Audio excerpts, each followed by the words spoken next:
It isn't far off, and that's called tax day. Well, opening day and tax day show up around the same time each year. We don't look at them in the same way. Well, you're optimistic about your favorite team. When's the last time you felt optimistic about stroking a big check to Uncle Sam? It doesn't have to be that way, and all you have to do is call Tom Fortino, the people at Alpha Wealth Group, who believe that baseball is a seasonal game, but tax planning goes on year-round. So if you don't want to write a big check in your retirement, and you don't want to have your Social Security or Medicare premiums affected by it, call Tom Fortino and the people at Alpha Wealth Group for their complimentary retirement roadmap. Call them at 630-864-6711. That number again is 630-864-6711 or online at alphawealthgroup.com. I'm attorney Stephen Leahy. If you're a business owner with unfiled tax returns, tax season is not your friend. This is when the IRS turns up the heat. They match 1099s. They review payroll filings. They compare bank deposits. And when returns are missing, they don't send you a warning. They take action. Penalties stack up fast. Liens become public. Bank levies can drain your account. I see it every year. Good business owners who waited too long. Not because they're crooks, but because they were overwhelmed. Let me be clear. Hiding makes it worse. Action makes it fixable. I help business owners get compliant, file what's missing, and negotiate from a position of strength, not fear. Don't wait for the next certified letter. Don't wait for a levy. Go to fightbacknow.com and sign up for my daily email. I'll tell you exactly what to do next, step by step. Or call me right now at 312-664-6649. Act now before the IRS acts first. The following advertisement includes a celebrity impersonation. The summer heat in Chicagoland is no joke. And if your old air conditioner is making funny noises, you may already know it's time for a new unit. Look, your air conditioner, it's a disaster. People are telling me it's the worst ever. Don't sweat it, literally. When it comes to cooling your home, Air Right Heating and Cooling does it the best. And they love our country. Beautiful people. Rebates are still available, financing is flexible, and at Air Right installations are smooth and professional with no surprises. It's beautiful. Some people say it's the coolest air anyone's ever felt. I don't know. That's just what they're saying. It's doing an incredible job. Really tremendous. Plus, tell them AM 560 sent you, and Air Right will give you $56 off any service. Visit Air Right Heating and Cooling today at AIR-RITE.com. Again, that's AIR-RITE.com. Air Right Heating and Cooling, doing it right since 1959. What if the music stopped? If the familiar voices were silenced? If there were no breaking news updates? What if your companion and connection to your community came with a monthly fee? Don't worry, we're free local radio with you wherever you go, celebrating 100 years and looking forward to the next 100. We are broadcasters. Text radio to 52886 and let Congress know you depend on your local TV and radio stations. This message furnished by the National Association of Broadcasters. You need to be tuning into the Retirement Success Blueprint with Michael Stewart, the radio companion to the Amazon best-selling book, Success Blueprint, How to Build the Retirement You Deserve. Each week, Michael shares strategies designed to help reduce market risk through income-generating investments that can provide steady returns. Because if you can avoid a big loss, you don't need to take big risks. Catch the Retirement Success Blueprint with Michael Stewart, Saturday mornings at 10, right here on AM 560, The Answer. Now, your official weather forecast. Today will be mostly cloudy, breezy, and significantly colder with some rain showers. The high temperature will reach 42.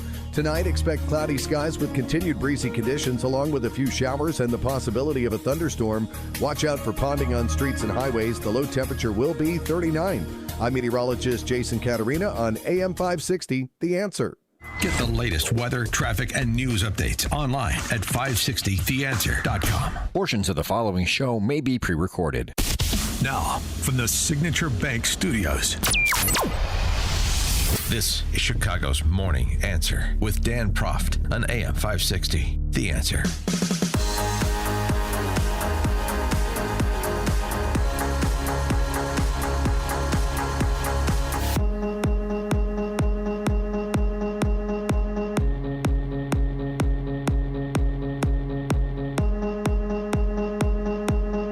Top of the morning, Dan Proft here. So President Trump to deliver a primetime address to the nation tonight to update us all on the campaign in Iran.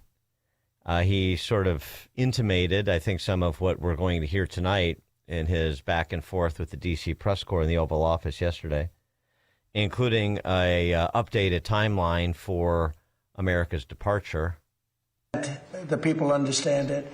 We'll be leaving very soon, and if France or some other country wants to get oil or gas, they'll go up through the Strait and Hormuz Strait. They'll go right up there, and they'll be able to fend for themselves. I think it'll be very safe, actually, but we have nothing to do with that. What happens in the Strait, we're not going to have anything to do with, because these countries, China will go up and they'll fuel up their beautiful ships and they'll leave and they'll take care of themselves. There's no reason for us to do it.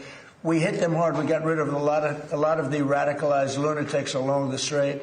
But if they want something, but I would say that within 2 weeks, maybe 3, we're hitting them very hard. Last night we knocked out tremendous amounts of missile-making facilities. As you probably read or wrote, we knocked out. Excuse me. Pardon me for interrupting. The U.S. will be gone or done with the war in 2 I think we're 2 or 3 weeks. Yeah.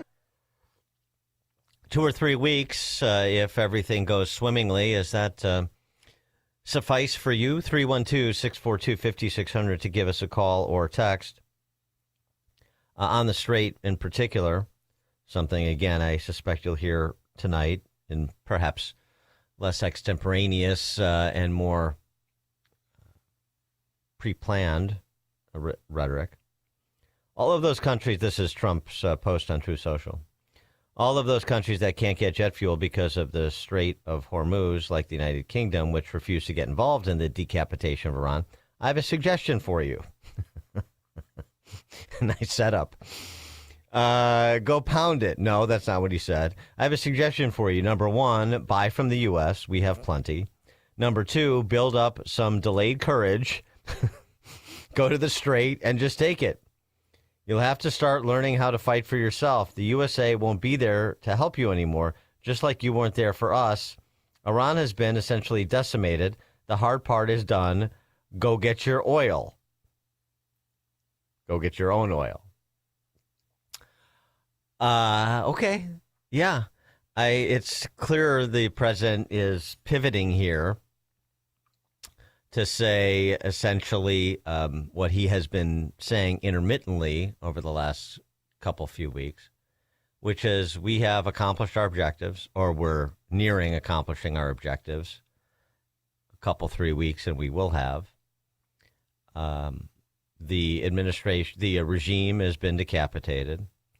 The regime, whatever constitutes the next regime, is been set back 2 generations. And now it's up to other parties to pursue their own interests after America successfully pursued hers. Your interest may be oil. Your interest may be a particular sort of regime in Tehran. And that may dovetail. But in terms of at what cost, you may be willing to pay a higher cost, say if you're Israel, than the United States is. And the Iranian people are going to have something to say about that, too. We've provided you the opening. Once the lights are back on, essentially, the internet in particular, and whatever the IRGC looks like 3 weeks from now, this is your opportunity to take back your country. And we hope it goes the way that we want it to go. Maybe we can get it done between now and the 2 to 3 week time horizon Trump put on it. But there are a lot of variables. It may not happen. And regardless, our objectives were accomplished. And so if we got more than we wanted to get out of this, great. But that we got what we wanted to get out of this, sufficient. 312-642-5600 to give us a call or text. And Trump, again, I think so much of his quote-unquote off-the-cuff comments yesterday will be revisited in a formalized speech tonight. But to the point I made, in his estimation, which I assumed is informed by military, we have set Iran back 2 generations, even if a hostile regime were to stand after we leave. That'll be good. But it doesn't matter whether they come or not. We've set them back. It'll take 15 to 20 years for them to rebuild what we've done to them. They have no Navy. They have no military. They have no Air Force. They have no telecommunications. They have no anti-aircraft systems. They have no leaders. You know, their leaders are all gone. That's why we have regime change. We have nice new leaders. Peter? Thanks, President. And that, of course, is the other phrase that was being bandied about. It's been bandied about for 7 to 10 days, and you're hearing it repeated more and more frequently, including from Hegseth yesterday.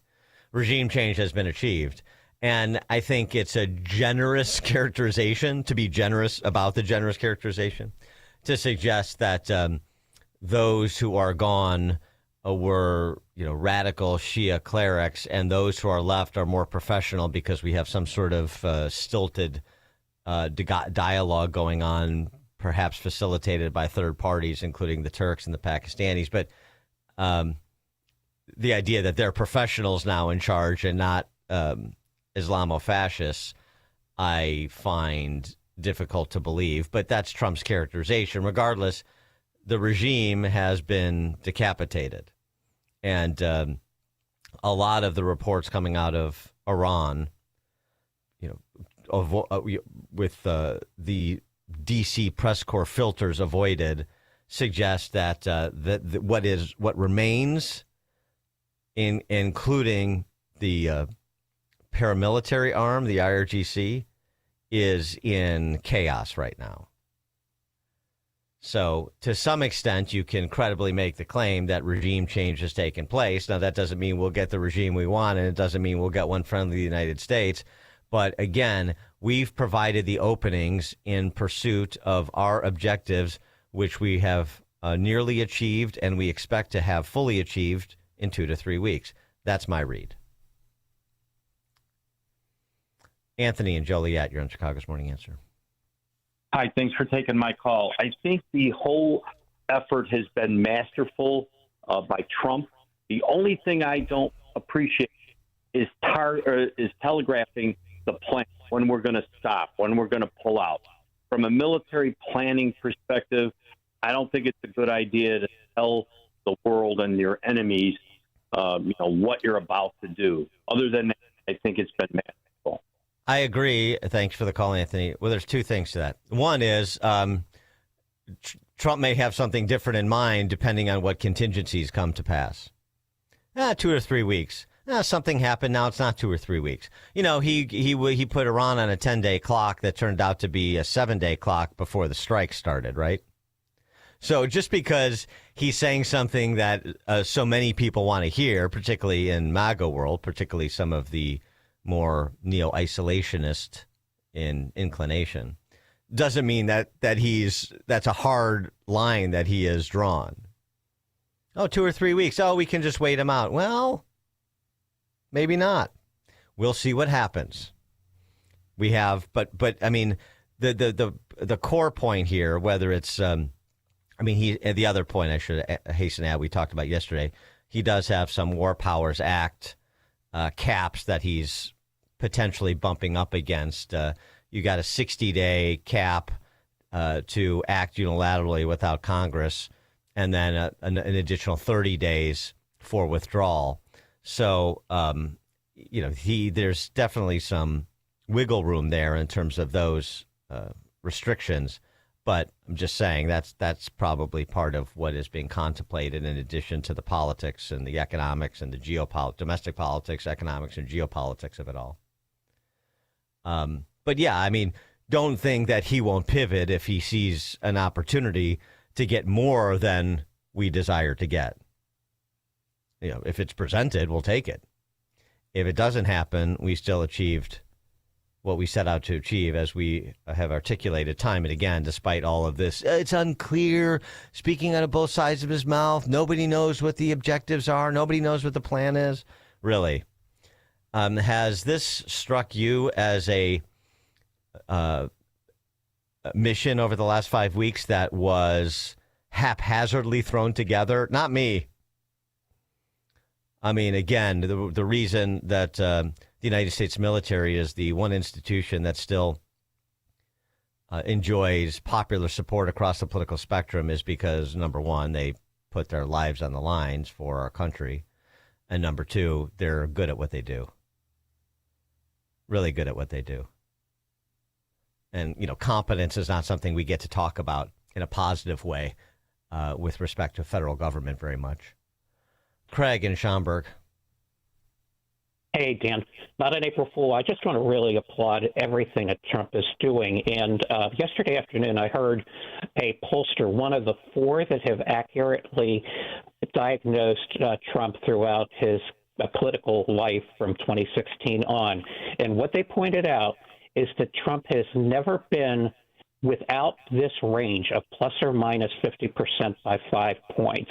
So when you were looking at pollsters saying that it's 33%, or you go to the Drudge Report is designed to depress you, completely ignore it because they are not citing accurate people. This president has set us up for safety in the world for at least a 15 to 20-year period, providing we don't get Democrats back in who give away $1.6 billion to them and restock them up. Thanks. Yeah, thanks for the call, Greg.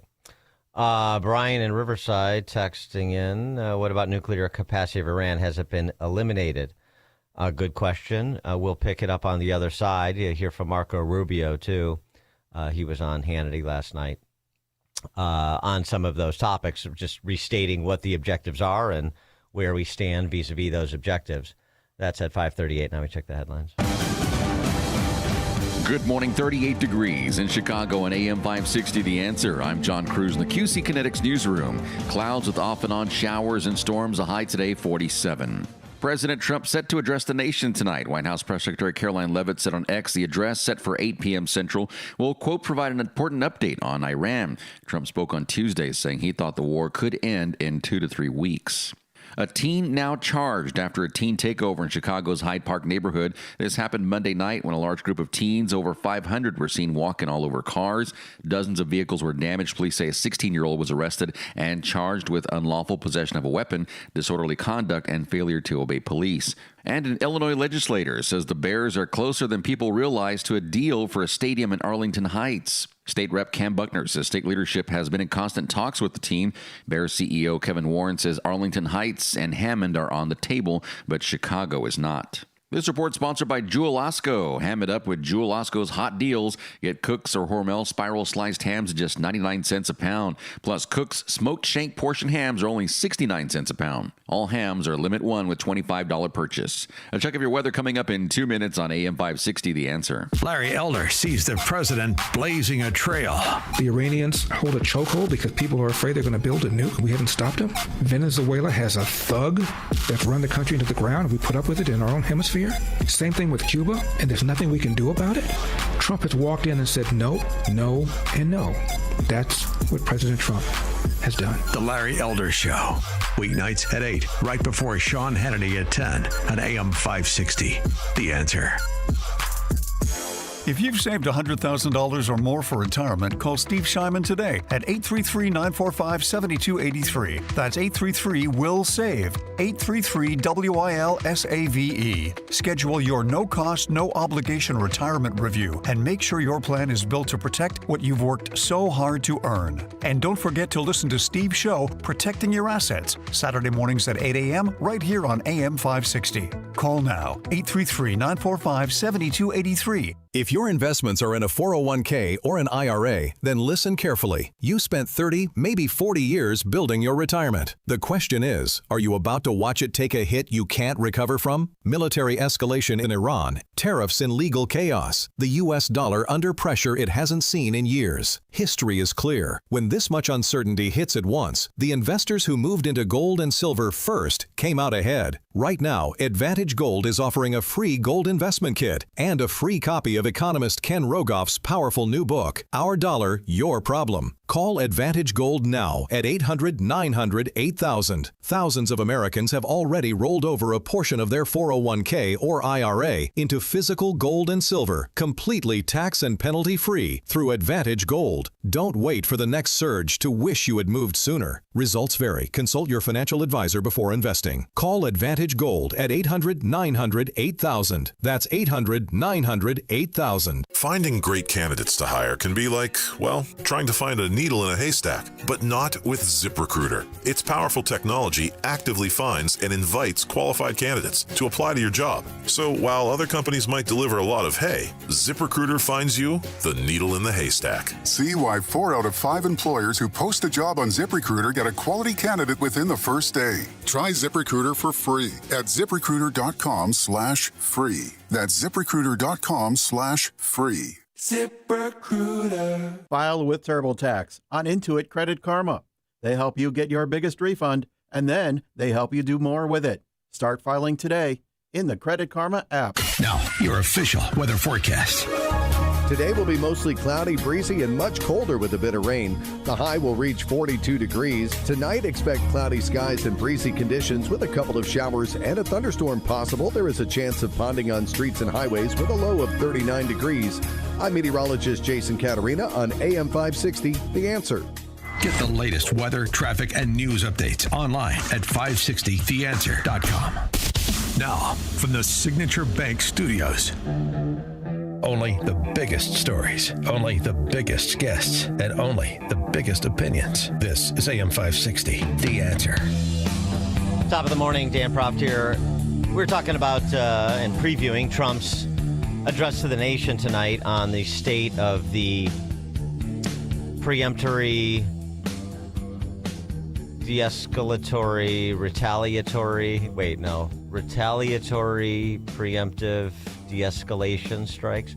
Anyway, the war in Iran is what we're talking about. And Trump updating us as he did a little bit in the Oval Office yesterday, talking about we're going to be out of there pretty soon, 2 or 3 weeks. We're pretty close to fulfilling the objectives we set forth. Now, this text from Brian in Riverside about the nuclear capacity of Iran, it's a good question. And that's going to be something that the administration is going to have to provide some details on at some point. We've seen the bunker buster bombs targeting the Isfahan facility that was previously struck last June as well to eliminate whatever the reconstituted nuclear site or potential nuclear weapon site was or is at the moment.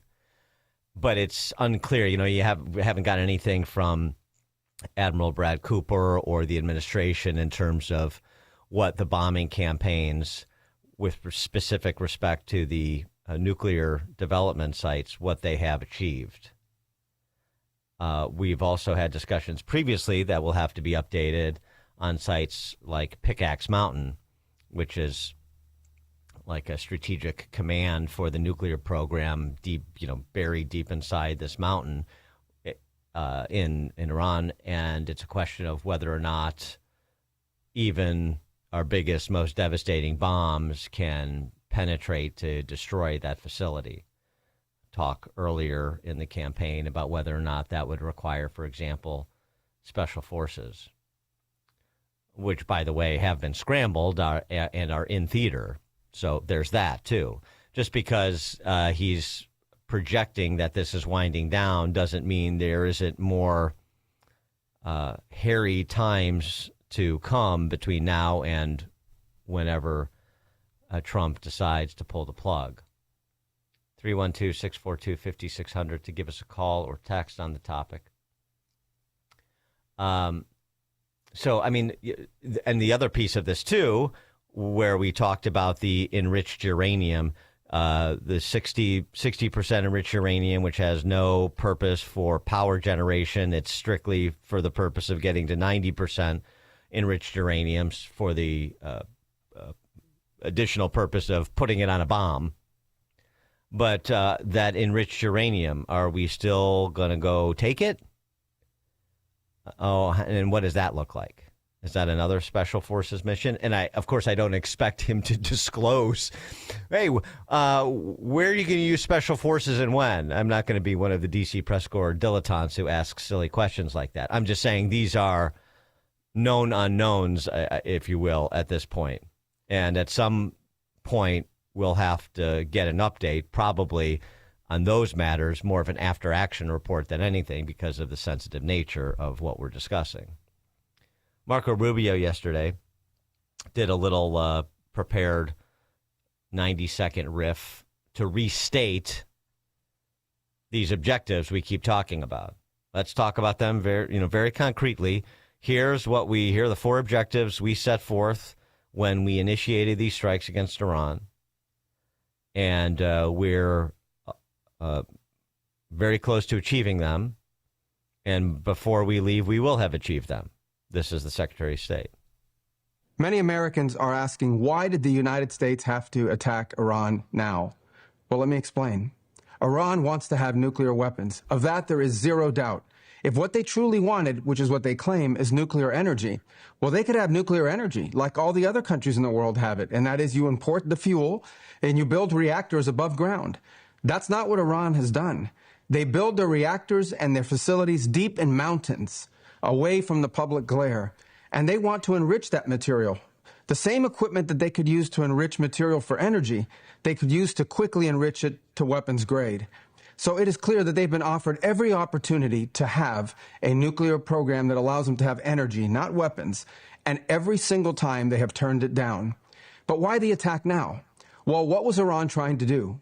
Iran was trying to build a conventional shield, in essence, have so many missiles, have so many drones that no one could attack them, and they were well on their way. We were on the verge of an Iran that had so many missiles and so many drones that no one could do anything about their nuclear weapons program in the future. That was an intolerable risk. Under no circumstances can a country run by radical Shia clerics with an apocalyptic vision of the future ever possess nuclear weapons. And under no circumstances can they be allowed to hide and protect that program and their ambitions behind a shield of missiles and drones that no one can do anything about. This was our last best chance to eliminate that conventional threat, that conventional shield that they were trying to build. And the president made the right decision to wipe it out now. That is the goal of this operation, to destroy their conventional missiles and their drone program so they can't hide behind it and finally have to deal with the world seriously about never, ever having nuclear weapons. Yeah, they were close to immunizing themselves from the West. In addition to, obviously, their Gulf state neighbors. That's the point that he's making. A conventional shield, if you will, conventional dome, because of just the amount of conventional ballistic missiles and drones that they would have amassed in a couple, if we had waited a year or 2 years. Particularly, again, in the context of an Iran that's weaker than it's been since probably the early days post-revolution. So, if not now, when? If not Trump, who? Kind of argument. And then later, Rubio was on with Hannity, restating, again, those 4 objectives that I mentioned. Because I hear these news reports, and it's very frustrating that we don't know what the objectives are. The objectives are very clear. I want to repeat them again, and we're going to achieve all 4 of them. We're going to destroy their Air Force. We already have done it. We're going to destroy their Navy. We've largely done that. We're going to destroy their factories that make these missiles and these drones, and we are going to severely degrade their missile launchers so that they can't fire these multiple salvos against their neighbors and threaten us, threaten our troops in the region, and threaten our allies in the region. And we are well on our way to achieving all 4 of those objectives. Those objectives will be achieved. They'll be achieved here very soon. And all of that is sort of the predicate to say prevention of nuclearization, prevention of the Iranians from getting a nuclear weapon. Because if they can't insulate themselves from what they've been experiencing over the last 4 weeks, then it's going to be this whack-a-mole or whack-a-mole, where you can't defend yourself from a motivated America. So every time you move to restart the nuclear program, we'll degrade it because you don't have the conventional defenses to protect it, protect yourselves, to fend us off. So I think that's pretty clear. Now, all these ancillary matters, which doesn't mean they're important, they're just ancillary because per the 4 objectives that were stated there, like maritime traffic through the Strait of Hormuz, which actually is increasing, and Trump's challenge to the world that both of the Gulf states as well as Western Europe to learn to fight yourselves, go take the strait. How about you contribute something? And frankly, even as he was mau-mauing the Brits, UAE is gathering their neighbors to do exactly that. That was the reporting yesterday, which should be no surprise. UAE's already stated, they did last week through their Minister of State, that they're doubling down on their relationship with the United States.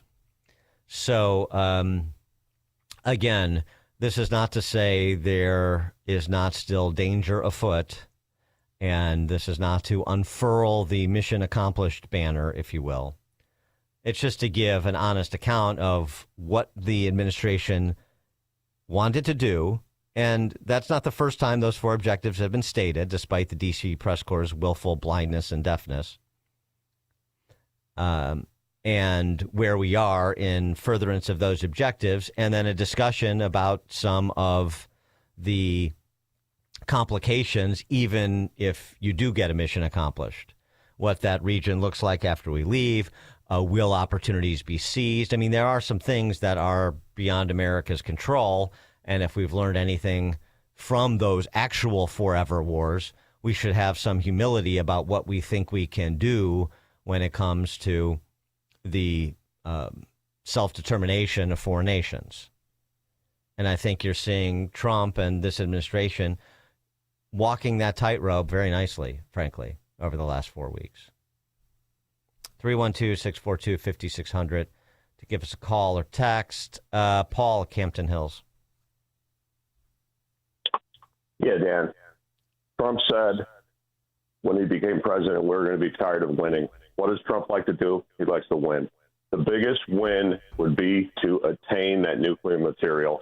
And I can imagine while Trump's up there giving his speech, our men are on the move. They know where it is, and they're going to get it. That would be the biggest win. Yeah, that would be, thanks for the call, Paul. That would be another major accomplishment, no question. Roger DeKalb. Hey, Dan. Yep. Unfortunately, in our no attention span, short memory world, Democrats celebrate the assassination of Osama bin Laden like it was the greatest thing on planet Earth. But I think the more important thing were bin Laden's papers, which exposed his philosophy of that radical Islam won't have to take over the rest of the world because the left will do it from the inside for us. And that's where we're at in Europe. They allowed all those people in unvetted. They didn't assimilate. They made no effort to assimilate them. And there is, hey, if it's only 5% of the Muslim world, that's still 50 million people that are radical and want to kill everybody else around them, including their own Muslim brothers, because all Muslims are not the same. It's not a blanket thing for everybody because there's about 12 different sects, and even those sects, they don't get along. So it's just so sad to me that nobody remembers any history or remembers any of the pertinent facts about anything. So have a good day. Keep it up, brother. I appreciate your efforts. Thanks for the call, Roger. Yeah, well, it is frustrating. I mean, it's frustrating that you have a Islamo-supremacist mayor of New York City 25 years after 9/11. I mean, who had that? Who would make that prediction, say, in 2003 or 2005? A couple of decades from now, we're going to have a radical Islamist mayor of this great city. And frankly, Dearborn, Michigan. We heard you played it yesterday. The one of the Dem candidates for Senate in Michigan, who's Muslim, saying, I don't really want to say anything about the Trump administration taking out Khamenei because there are many people in Dearborn, Michigan who are sad about that. Well, I'm sad that there are many people in Dearborn, Michigan, who are sad that a radical totalitarian like Khamenei being taken out saddens them. That saddens me. How about the suburbs here? Certain suburbs in Chicago, southwest suburbs, for example. Are we that far removed from the Holy Land Foundation criminal prosecution under former U.S. Attorney Patrick Fitzgerald a couple decades ago? A little bit less. Yeah. I mean, that's sort of that's part of the larger discussion about the threat that Islamofascism poses to the West. But certainly the largest state sponsor of terror and pushing that, at minimum, pushing that regime back a couple of decades in terms of their capacity to project power outside their borders, further isolating them because of the relationships that have been built and strengthened with Gulf states, their Gulf state neighbors in the West. That's good stuff. That's good stuff if you're interested in peace and if you're interested in living in peaceful pluralist societies and promoting peaceful pluralism as sort of a inalienable human right, right to live freely, think freely, and speak freely, which I'm a fan of. Not everybody is, I know, including in Chicago. Neil in LaGrange. Hey, good morning, Dan. One of the issues that you really don't hear them talking about is how Russia and China have been sharing all this targeting and satellite information with Iran. They've had some pretty targeted successes with some of our military equipment. They hit that one radar somewhere, and they took out one of our E-3 surveillance planes, and I think a KC-135 tanker that they hit, and all that's coming from China and Russia. Yeah, thanks for the call, Neil. I mean, remember, part of the argument, and this was made by that Hudson Institute scholar on the Middle East, is that everything that the Trump administration is doing and the thought process that went into making this decision to strike is with an eye towards China. And you heard, I believe it was Hegseth say yesterday, we know exactly what China and Russia are doing. We're not, and we know what they're not doing. And we're not going to say what we know they're doing, and we're not going to say what we know they're not doing for obvious reasons. But it is not getting past this administration, the collaboration between the totalitarians in Moscow and Tehran and Beijing.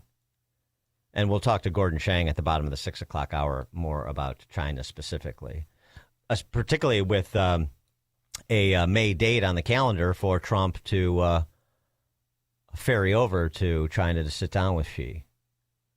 Preview that with Gordon Chang and what kind of messages Trump may want to send in his speech to the nation tonight that are directed at Xi to sort of lay the foundation for talks, assuming everything continues to go well, right to departure time in Iran. Chris, Rogers Park. Hey, Dan, I called a few weeks ago, and I'm feeling better about what I said. I felt like he's had this under control for a while, and what he's been doing is allowing it to drag out a little bit because he understands that once this all really clears up, the gas prices are going to drop like a rock. That's going to be perfectly timed into the summer, and he actually doesn't mind that they've gone up because it doesn't matter that he made them go up. It matters how you feel when they go down, and he really understands that. And what he needs to do next for the midterms is he needs to attack healthcare. He pulled the big lever on gas prices. Now pull the big lever on healthcare. There are people. My wife just lost her job. Okay, I'm plenty well off. My healthcare is going to be 3 times what my mortgage is once we got off the company dole. Yeah. So he's got to attack that. That's the next lever. Go get it. Yeah. Thanks for the call, Chris. I mean, it's a good point you bring up. I think right after this campaign has been completed and the objectives achieved, then I think the first thing that Trump needs to do is call our friend C. Stephen Tucker and whistle him into the Oval Office to have a conversation about what can be done about these externalities that Obamacare has thrown off and those premium spikes that we talked about back in January that are brutal. That's a real thing. There's no question. Interesting, though, too, about the, get the job done. I mean, one of the things that the markets respond to is a more stable world with, say, for example, less state sponsors of terror who can threaten productive people around the world. And so it was interesting to hear Jamie Dimon's. Oh, Jamie Dimon. Jamie. I know Jamie Dimon's a little bit of finger in the wind guy because he's the head of a big bank, and so you don't expect a lot of intellectual consistency, shall we say, from that set. But nonetheless, this is what he had to say in his sit down with Brian Kilmeade.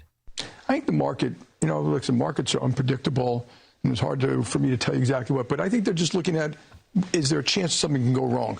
Now, we should all hope nothing goes wrong. We should all hope that these bad people are, that we win this thing and clean up the straits, and that Iran is no longer a threat to everybody. And but the markets will be concerned until it's over. But I think it's very important. It's much more important that this be successfully completed than what the market does. And that sounds like what the UAE and Saudi Arabia and the Gulf states are saying. Yeah. Finish this off the right way. They see the urgency here. Yeah. Do you? Yes. I hear some people say, they weren't an imminent threat. A threat means I'm threatening you, I might do something bad. These people have been doing something bad for 47 years. They've been killing people. They've been killing Americans. They funded that terrible Hamas thing. Several Americans were killed on October 7th. And so they've had proxy wars. They've been threatening people. I think people are surprised to find out that had a ballistic missile and go 3,000 miles.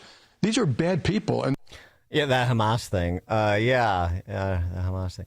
No, but look, Diamond's flying in formation and when it gets the job done. And I'll tell you what else. Trump and the administration deserves credit for not giving in to the bedwetters in his own party who wanted to declare victory like after the first weekend. This is not press release politics. This is not a big show of force with no particular end in mind so that he can beat his chest and look tough. Concrete objectives, and we're going to achieve them. This is an outcome-based administration, which is nice because it's relatively rare in politics. It's much easier to prey on people's short attention spans and their focus on inputs rather than outputs, never connecting the dots, never the two shall meet in conversation. That's not the posture of President Trump. I give him a lot of credit for that. Mike in Union. Morning, Dan. You brought up the political aspect of the mayor of New York City and Dearborn, Michigan. Most of these people run as Democrats, but nobody ever asked them where they stand on gun rights, LGBTQ, and abortion. The Democratic Party ignores that. The ends justifies the means. I mean, yeah, somebody needs to start asking these questions because it's a joke. Thanks for the call, Mike. Dan Propp, Chicago's Morning Answer.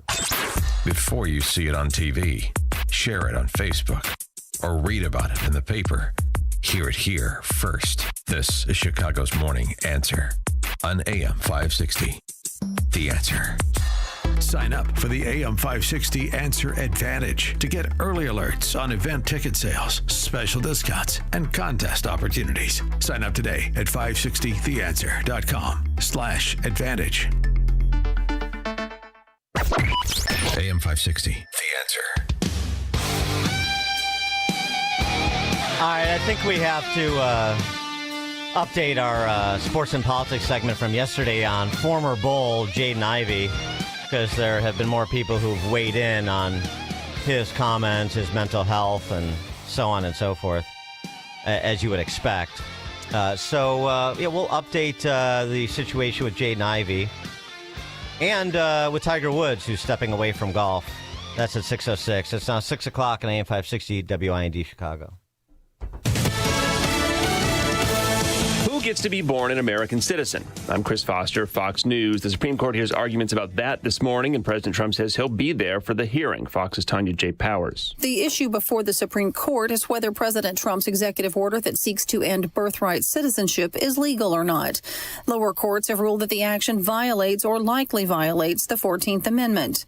Birthright citizenship automatically makes anyone born in the U.S. an American citizen, even if the mother is in the country illegally. Or temporarily. 33 countries offer birthright citizenship. At 9 p.m. Eastern, President Trump plans to address the nation about the military operation in Iran. He says it could be finished in 2 to 3 weeks, with or without a deal with Iranian leaders, or fully reopening the Strait of Hormuz to oil shipping traffic. Secretary of State Marco Rubio on Fox. We can see the finish line. It's not today, it's not tomorrow, but it is coming. He says the operation has stopped Iran from developing missiles capable of reaching the United States.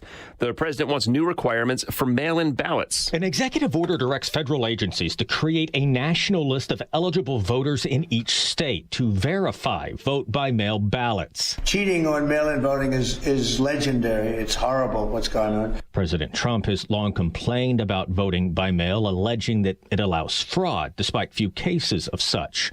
The order also requires ballots to have secure envelopes, traceable with barcodes. And remember, it's about voter integrity. We want to have honest voting in our country. The order is likely to face legal challenges. States are largely responsible for conducting elections. At the White House, Jared Halpern, Fox News. So far, so good in Florida for the launch of the Artemis 2 mission, sending astronauts on a trip around the moon. NASA's targeting a 2-hour launch window that opens at 6:24 p.m. Eastern and has said there's an 80% chance of favorable weather conditions for launch. If they don't get it done today, they can try again through April 6th. America's listening to Fox News.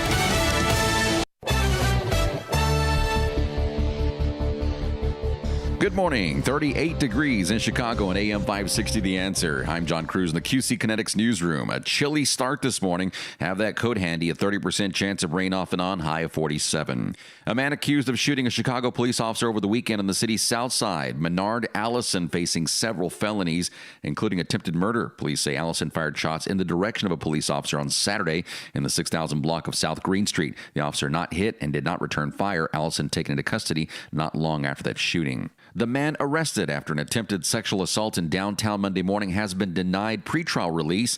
Chicago police say that man tried to attack a 20-year-old woman in a parking garage in the Loop. At least 3 witnesses tried to stop the attack before the suspect finally took off. The woman in good condition at a hospital. The suspect, 45-year-old Garland Benton, has a lengthy criminal record. Chicago's first chief homelessness officer stepping down after just 2 years on the job. Mayor Brandon Johnson says Sandy Soto is leaving the position. My administration never made a commitment to an amount of time. What we're excited about is that she obviously was able to do it in less than 3 years. Johnson adds Deputy Mayor of Health and Human Services Jonah Anderson will fill in temporarily. Soto was hired to create a 5-year plan on tackling homelessness, and her role was funded for 3 years. Weather and staffing issues causing travel headaches at O'Hare. A group stop was issued yesterday due to staffing. Another ground stop put in place late last night due to thunderstorms. Hundreds of flights ended up being canceled. And Illinois drivers can now pay vehicle taxes and register cars in a single visit at one location, and that's in downtown Chicago. The Illinois Secretary of State says that can be done inside the Secretary of State's flagship center. That's at 125 West Monroe Street. That office open Monday through Friday, 7:30 to 5. All customers using the service should bring all required paperwork.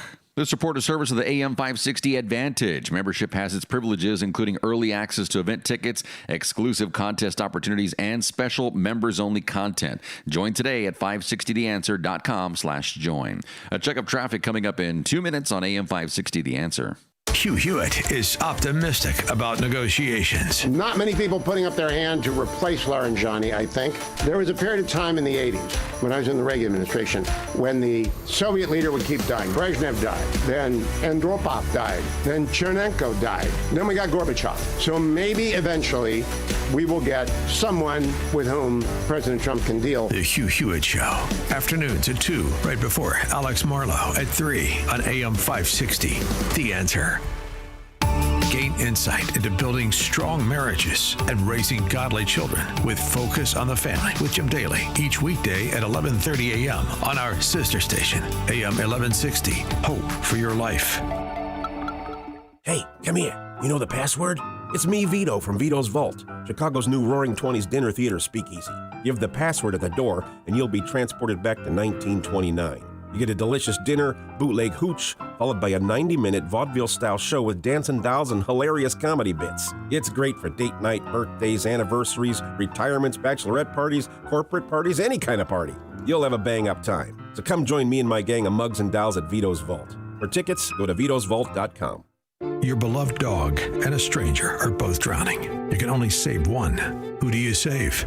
Every time Dennis Prager asks that question, his audience splits three ways. 1/3 chooses the dog, 1/3 chooses the stranger, and 1/3 aren't sure. Why? Because we live in an age where increasingly feelings define right and wrong. But if morality is based on emotion, then murder, rape, and theft are just opinions. And if people feel justified, why is rioting or destruction wrong at all? In his new book, If There Is No God, Dennis Prager explains why civilizations cannot survive without objective morality and why Judeo-Christian values shape the moral foundations of the free world. If you claim that certain things are good, certain things are evil, independent of how you feel about it, you are in effect affirming God. If There Is No God by Dennis Prager, available now at pragerstore.com. That's pragerstore.com. Here he comes. Surprise! There's an avocado shortage! Now half your food truck menu is costing more than it's making you! Also, you're out of napkins! Those aren't cheap! Progressive knows small business owners usually don't like surprises because they cost you money. But a good surprise? Saving 13% on commercial auto insurance when you pay in full. Also, an ice cream truck stole your parking spot! Looks like you're in a turf war! Surprise yourself. See if you can save in as little as 8 minutes at progressivecommercial.com. Progressive Casualty Insurance Company and Affiliates. Discounts not available in all states or situations. Wesley Financial Group is not a law firm, and Chuck McDowell definitely not an attorney. This is Chuck. If someone talked you into buying something really silly and you want to get out of that silly little thing, my advice, get the facts. Call me and I'll send you our timeshare exit kit absolutely free. Inside, you'll learn how timeshare works and all your options for cancellation. Call Wesley now for your free timeshare exit information kit. 800-809-7171. That's 800-809-7171. I'm Rob Cole, owner of Cole Digital in Frankfort, specialists in smart home design and installation. We sell more lighting control than anyone in Chicagoland, replacing your light switches with our smart dimmers, each with 1 to 5 buttons with backlit text. With an astronomical clock, your coach lamps, landscape, and Christmas lights will be an autopilot for life. You'll never come home to a dark house again. Touch a button marked Arrive, Entertain, or Movie Night, and all of your lighting will set the right mood. Press Bedtime to illuminate a path to bed, turning off all your lights in sequence. Add our SunSmart line of automated shades with designer fabrics and control it all with your phone. Tour our Smart Living Design Center, the largest in America, with 2 fully automated homes, lighting showroom, and a shade and blind studio, and see what smart living is all about. Visit us at coledigital.com. That's KOLE digital.com. Or call us at 815-469-2000, and we'll bring the showroom to you. Cole Digital, we're changing the way homes think.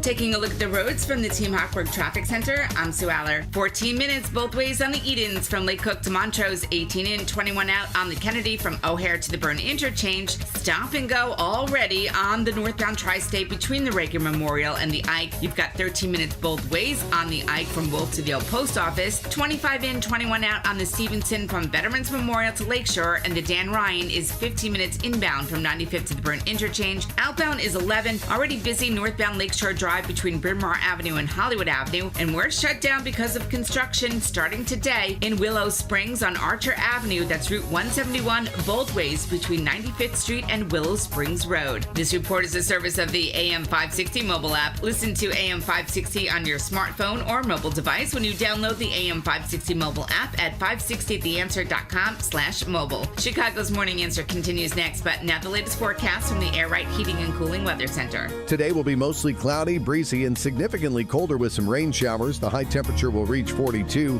Tonight, expect cloudy skies with continued breezy conditions, along with a few showers and the possibility of a thunderstorm. Watch out for ponding on streets and highways. The low temperature will be 39. I'm meteorologist Jason Caterina on AM 560, The Answer. Get the latest weather, traffic, and news updates online at 560theanswer.com. Now, from the Signature Bank Studios, This is Chicago's Morning Answer with Dan Proft on AM 560. The Answer. Sports and politics and sports and politics and sports and politics and intersection. Arrogance and ignorance. Arrogance, ignorance, and arrogance and ignorance. Intersection. All right, this is the Jaden Ivey story, day 2. Because, of course, more people are weighing in on Jaden Ivey's comments, him being waived by the Bulls for conduct detrimental to the team. As far as I can tell from the Bulls, every player on that squad is engaged in conduct detrimental to the team because they suck. But so does the NBA generally.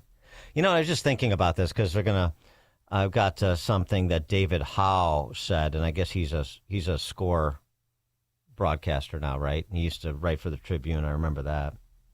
So I guess he's one of those. And I remember, by the way, when he wrote for the Tribune, he was a wonderful case study in the Proft postulate.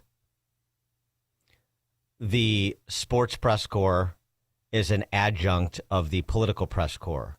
Mostly a bunch of guys, and now a lot of gals, who are leftists, sentimental leftists. They don't really know much, certainly about politics. A lot of them about sports. And they just so want to be taken seriously as like journalists and thinkers that they adopt the prevailing opinion of their colleagues, in quotation marks, so they think, in the political press corps. That's like, Robert Conquest's laws of politics. That's Proft's law of sports journalism. You know what, it would be fun? I'm sure they wouldn't do it. Since I've suffered the slings and arrows of those deep thinkers at the Score previously. It'd be fun. So, like, we should do a day, like, take your opponent to work day. So David Haw can come on my show, and we'll do 4 hours of politics together and see how he holds up. And then I'll come on his show, and we'll do, I don't know how long his show is, but we'll do however many hours of sports talk and see how I hold up. Wouldn't that be interesting? Now, again, the difference between me and those sports journalists is I know my limitations. So I think I can hold my own in basketball and football and golf. But, I mean, I like hockey. I like going to Blackhawks games. I don't really follow it that closely. I don't even consider soccer a sport. It's a calisthenic. So I'm not going to have much to say other than to ridicule soccer if the conversation turned to the FIFA World Cup or something like that. So I know my limitations. I know what I don't know. That's what separates me from them. They know everything about everything. They're Renaissance men and women.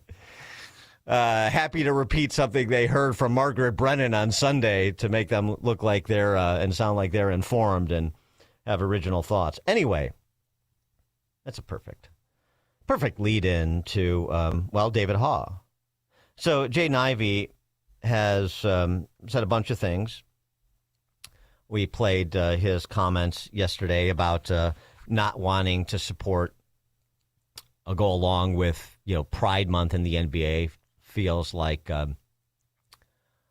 that is not consistent with his Christian beliefs, and so he just, he doesn't like the idea.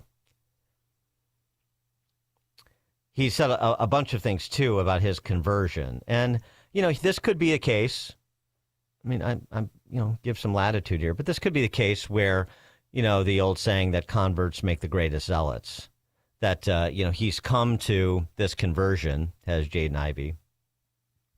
And he's all in, but he may be sort of talking faster than he's thinking, if you will.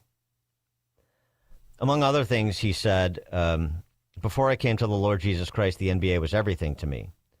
I didn't know God. I didn't know Jesus when I came to the NBA. I was a fornicator. I was a pornography addict, and I used to get drunk. That's all I knew. After a win and after all those points, I felt good. I felt like I had everything set out for me. As soon as injury shut him down for the season, as soon as I didn't start, that's when God was humbling me and sat me down for a reason. And this is the beginning of the turning. This is the beginning of his quote, I'm not the JJ I used to be, the old JI. Excuse me, I'm not the old JI I used to be. The old JI is dead. I'm alive in Christ no matter what the basketball setting is. They're going to try to stop me, but I'm not. I'm going to keep speaking the truth.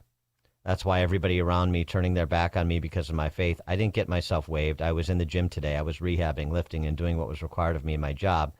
I could have quit on my own self, but they kicked me out. And I'm sure every NBA team is going to say the same thing. We don't want him. He's too religious for us. And then he also, took out after the knighted names in the NBA. That's why you got Steph Curry. He don't know Jesus, and I pray he comes to the truth that him and his family be saved in Jesus' name. All them rings he got, all them rings LeBron got, all them rings Michael Jordan got. Oh, no. Don't invoke Michael. All them people in the Hall of Fame who don't know Jesus Christ. No, it's not going to matter on Judgment Day if you don't know Jesus and your name is not written in the book of life. I mean, I don't find those comments worthy of all of this feigned concern for Jaden Ivey's mental health. Now, there's some other things apparently in his life that I didn't realize yesterday in terms of, what happened to him as a young man and so forth. And there's some question surrounding the state of his family. He and his wife, Caitlin, have 3 young children together. He's 24 years old, something else to take into consideration. But there's some question about the stability of their relationship now, too. But in terms of what he said, those don't strike me as, the ravings of a lunatic. He's essentially just witnessing on behalf of his conversion and saying things that, are true. At the end, on Judgment Day, your quote-unquote accomplishments here won't mean anything. You either live your life to give glory to God and to, and by living a life consistent with his teachings and with biblical prescriptions, and by applying your talents in the direction, the God-given talents you have in the direction of maximizing the gifts that God has given you, or you don't, and the trophies don't really matter. I don't think that's much of a controversial statement, actually. Now, this is where it gets a little interesting and probably a little uncomfortable, the locker room. Apparently, one of the other things he did, as I'm reading about this, is he, per his confession, he was soliciting the confessions of others, including the sports press corps, asking sports writers if they were fornicators. And I'm sure most of those doughy, floppy, old honkies, mainly, I'm sure they wish they could say they were a fornicator. They just can't get any interest. So, yes, but no. I desire to be, but I'm not getting much attention on that score. Anyway, this is where you start to get he's a disruptive influence in the locker room because he's challenging players, he's challenging sports writers, and so forth. Okay. So here's David Hawes' take on this as representative of the deep thinking that goes on at the Score. Yeah, first you hope that Jaden Ivey gets the professional help and counseling that he would seem to need. And Billy Donovan even referenced it's a very delicate balance you have to strike when talking about this from the Bulls' perspective. But that honestly is the biggest thing here. You've got a 27-year-old young man who clearly has 24. Some issues that he needs to confront and address and are unresolved in his life. Then from my perspective, I don't think this is really about denying freedom of speech and denying freedom of religious expression. This is about upholding a certain standard of respect and professionalism and acceptance within the framework of a team and the structure of an organization. This is a professional standard that he did not meet and a line that he crossed. Locker rooms, locker rooms are places of inclusion. They're places where you have different beliefs that you have to tolerate. You have to be people that welcome all walks of life and all different races, creeds, and ethnic backgrounds. That's the beauty of sports. Employees cannot expect to criticize their employer and then have no repercussion. That's what's going on here.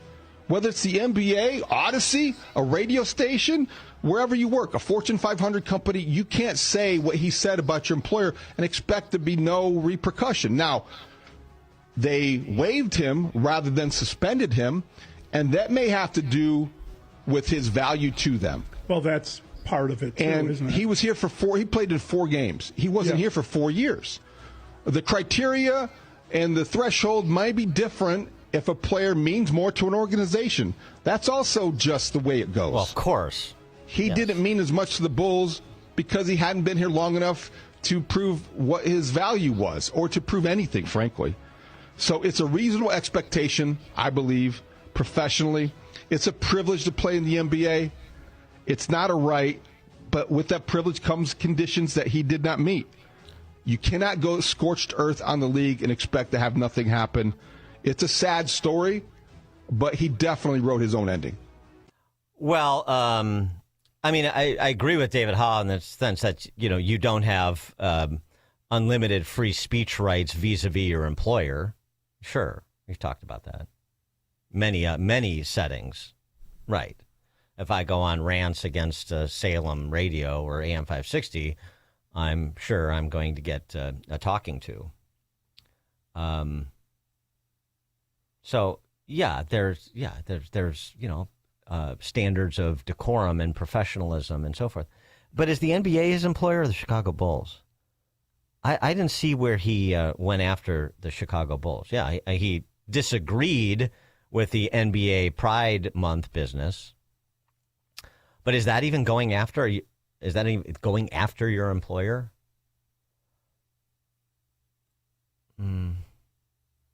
And of course, the fun part about this is listening to sentimentalists like Howe and others talk about all walks of life and inclusivity and so on and so forth, and you've got to respect other people's views. Well, not everybody's, right?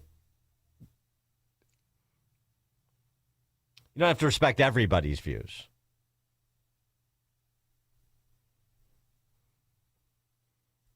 You don't have to respect Jay Ivy's views. Isn't that what we're talking about?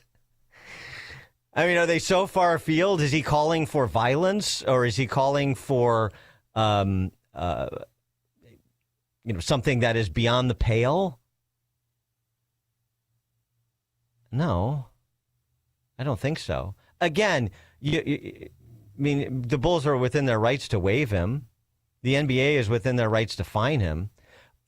Fine. But don't tell me that this is your sort of standard of behavior. This is the conduct that is expected of you. And some people get punished under those rules and some people don't, depending on what their position is. If they're because, again, the position isn't support Pride Month. The position, as articulated by Howe and others, is diversity and inclusion and acceptance. They can't say you shall support Pride Month because that sounds, non-inclusive. But that's what they're saying without saying it, of course, because you watch how they behave. 312-642-5600 to give us a call or text. And this is what you heard over and over again, even in more considered tones. Like, for example, J.B. Bickerstaff, who was Jaden Ivey's coach on the Pistons, had this to say about Ivey. And, obviously he had a longer standing relationship with Ivey than did Donovan and the Bulls. Yeah, I mean, obviously, having built a relationship with J.I. And feeling like his character and his heart, is one thing. For him to go through what he's gone through, I know has been extremely difficult for him as far as, the way he was playing, the injuries, trying to make the comeback and trying to overcome that. So I don't think we can overlook the human aspect of all these things and how that impacts, people and their decisions. Having said that, I also believe, the NBA is one of the most inclusive environments in pro sports, and it's a genuine thing that celebrates different, ethnicities, heritages, sexual preferences, whatever it may be. Like, the NBA brings people together. And I think that's the great thing about our sport. And it's something that, we understand the responsibility as you live that day to day, but giving people an opportunity to just be who they are. Right. And if, we don't believe the same thing, as long as your beliefs don't infringe upon me, like, you have a right to have your beliefs and be the person that you are. And this environment should be an environment that supports that and gives people the opportunity to be the best version of themselves, no matter who that is or what they believe or what choices they may make, again, that don't impact or infringe on other people's. Well, that's a nice sentiment, but that's not how it's actually playing out, is it, Coach? By the way, the NBA brings people together with one exception, basketball fans. Hi-yo. Paul and Carrie, you're on Chicago's Morning Answer. Hey, Dan. It's the same old playbook with the Democrats. It's tolerance, acceptance, and then celebrate, whereby I think if you were to ask Ivy, I could tolerate it, but don't expect me to celebrate. That's where the infringement comes. And it's the same old playbook they're doing with transgenderism. They do it with the Islamic State. It's across the board. And racism, you pick your crisis du jour, and that's what they refer to every single time. And it seems to be winning across the country, as we're seeing with Ivy.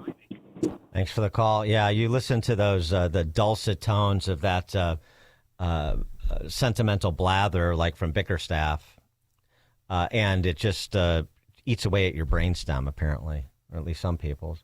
Text from 815. This is a good one. Steve on 88, our old friend. I'm old enough to remember a player named Mahmoud Abdul Rauf. Don't call him Chris Jackson. What a great guard he was. Man, when he was at LSU. Man, that guy was good. Anyway, yeah, he changed his name to Mahmoud Abdul Rauf. Not the first time that's happened in professional sports.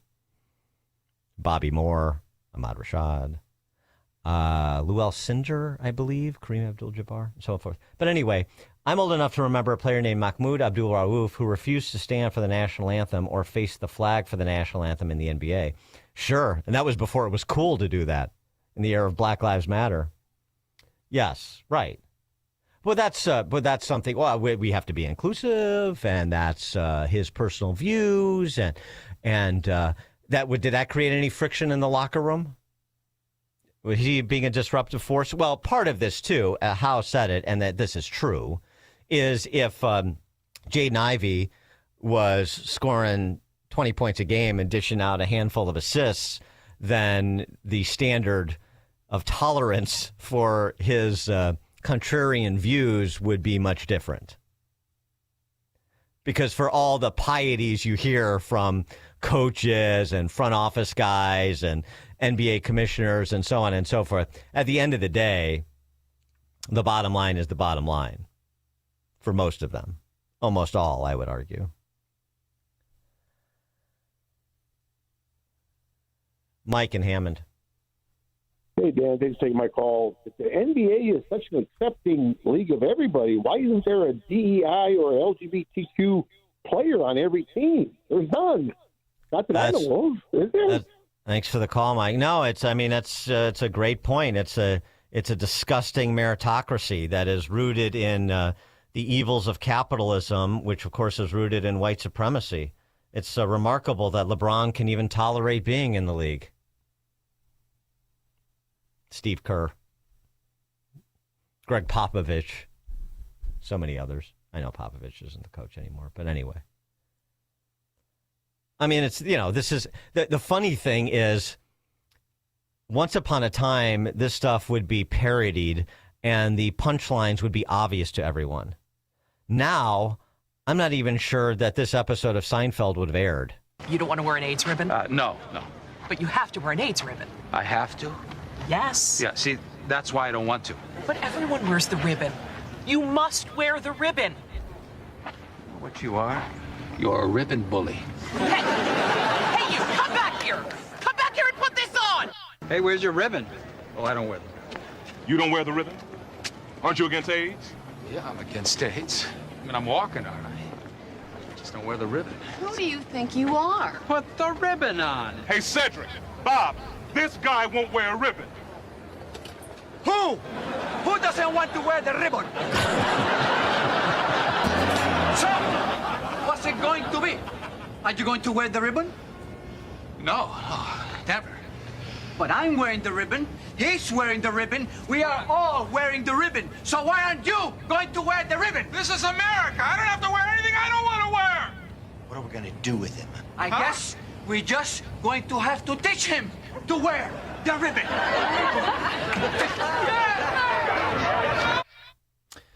First they came for Kramer, and then they came for Jaden Ivey. Dan Proft, Chicago's Morning Answer. Hear about the big stories of the day, then talk about them right here on Chicago's Morning Answer on AM 560. The Answer. I'm attorney Stephen Leahy. If you're a business owner with unfiled tax returns, tax season is not your friend. This is when the IRS turns up the heat. They match 1099s. They review payroll filings. They compare bank deposits. And when returns are missing, they don't send you a warning.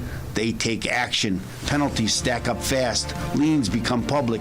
Bank levies can drain your account. I see it every year.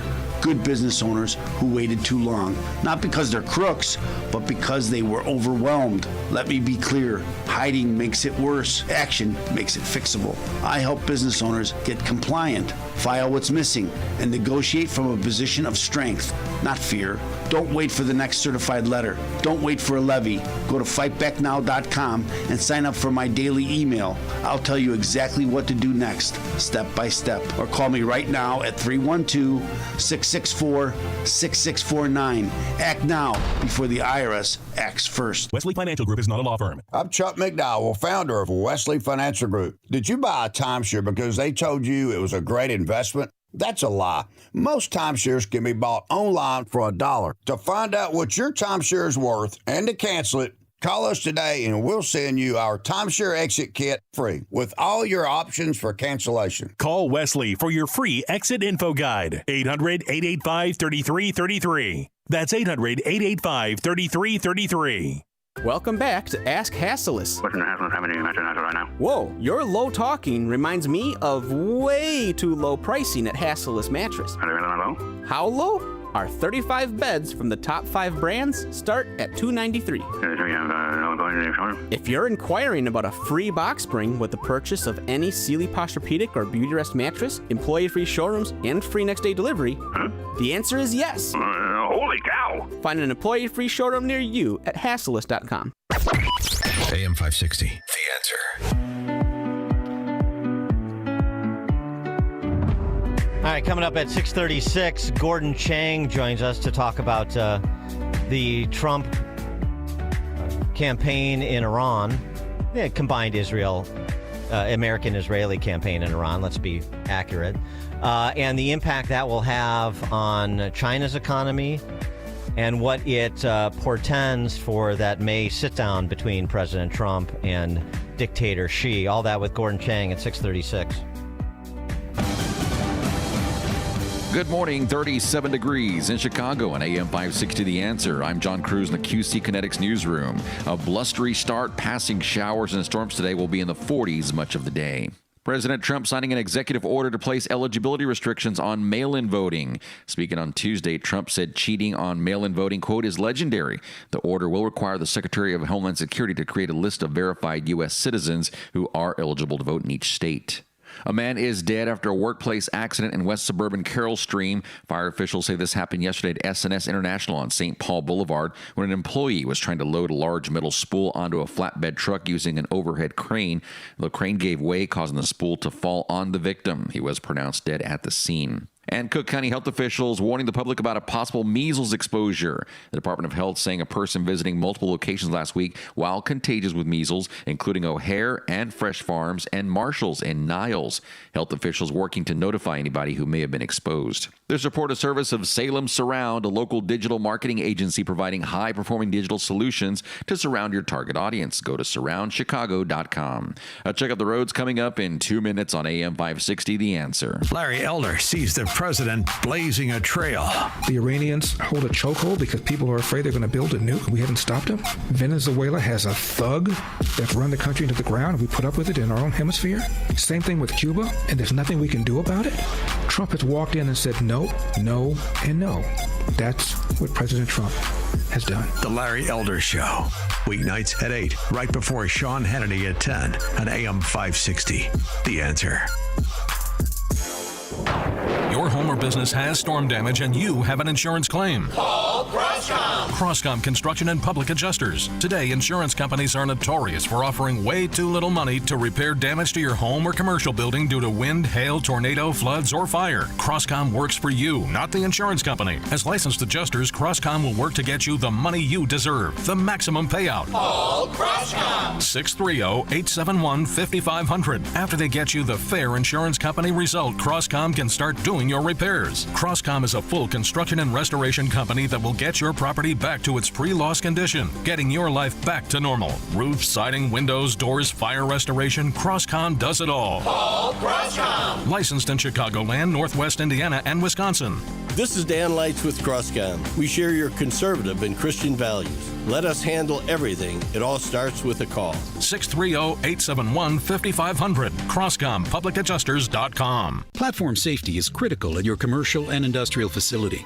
Keeping people safe and meeting OSHA requirements isn't optional. That's why Vans Industrial offers free platform inspections by professional structural engineers who know exactly what to look for. Problems with platforms, ladders, or stairs can lead to costly fines or worse. Vans Industrial helps you meet OSHA standards to protect people in your facility. Hi, I'm Dave Van Camp, president of Vans Industrial. With decades of experience, I bring long-standing industry knowledge from inspecting, correcting, and replacing countless platforms to make facilities safer.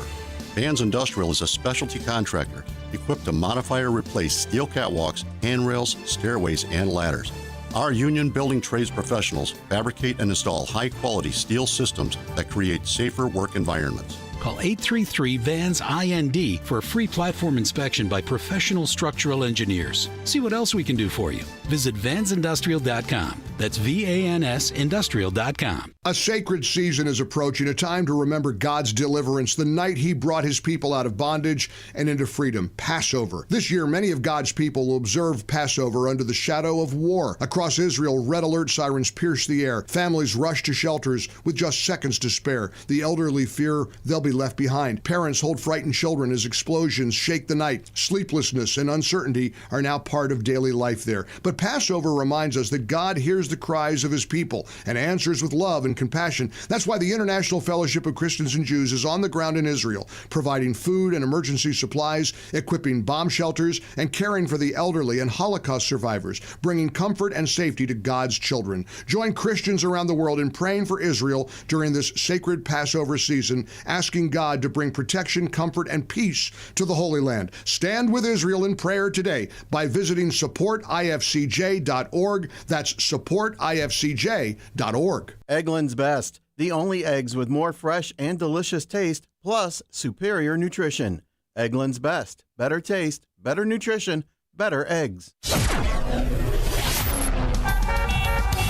Taking a look at the roads from the Team Hochberg Traffic Center, I'm Sue Aller. 14 minutes both ways on the Edens from Lake Cook to Montrose, 19 in, 24 out on the Kennedy from O'Hare to the Burn Interchange. You've got 14 minutes in both directions on the Ike from Wolf to the Old Post Office, 27 in, 22 out on the Stevenson from Veterans Memorial to Lakeshore, and 17 inbound on the Dan Ryan from 95th to the Burn Interchange. Outbound is 11, starting to see some volume build on the Bishop Ford inbound between 103rd Street and the Dan Ryan, and in Willow Springs, Archer Avenue Avenue, Route 171 is shut down both ways for an ongoing construction project between 95th Street and Willow Springs Road. This report is sponsored by Dairy Queen. The only thing better than grabbing a Blizzard treat on a warm, sunny day would be snagging a second one for just 99 cents with the Blizzard Double Flip deal. It's buy one Blizzard treat, get another one for just 99 cents when you order in the DQ app. DQ, happy tastes good, for a limited time at participating U.S. locations. Chicago's Morning Answer continues next, but now the latest forecast from the Air Right Heating and Cooling Weather Center. Today will be mostly cloudy, breezy, and much colder with a bit of rain. The high will reach 42 degrees. Tonight, expect cloudy skies and breezy conditions with a couple of showers and a thunderstorm possible. There is a chance of ponding on streets and highways with a low of 39 degrees. I'm meteorologist Jason Caterina on AM 560, The Answer. Get the latest weather, traffic, and news updates online at 560theanswer.com. Now, from the Signature Bank Studios. If you're looking for the latest news, insight into what it means, and the sharpest opinion, there's only one station in Chicago where you can turn, and it's this one. We're AM 560, The Answer. Top of the morning, Dan Proft here. I referenced it earlier in the program. We talked briefly about the China component here in the discussion about the military campaign in Iran, the joint effort of the United States and Israel, with some support from our Arab states and our Arab state friends, and less support from our NATO friends, which is a whole other topic. But I wanted to go back to this piece that Zineb Raboa wrote shortly after the campaign began over at the Free Press. The piece, she's a Middle East studies scholar at the Hudson Institute. The piece was entitled "The Iran Strike is All About China." And just a couple of excerpts here to set up our conversation with Gordon Chang. Consider the technology dimension of the compact between the Chi-Coms and the mullahs. Chinese technology companies Huawei and ZTE have built significant portions of Iran's telecom infrastructure.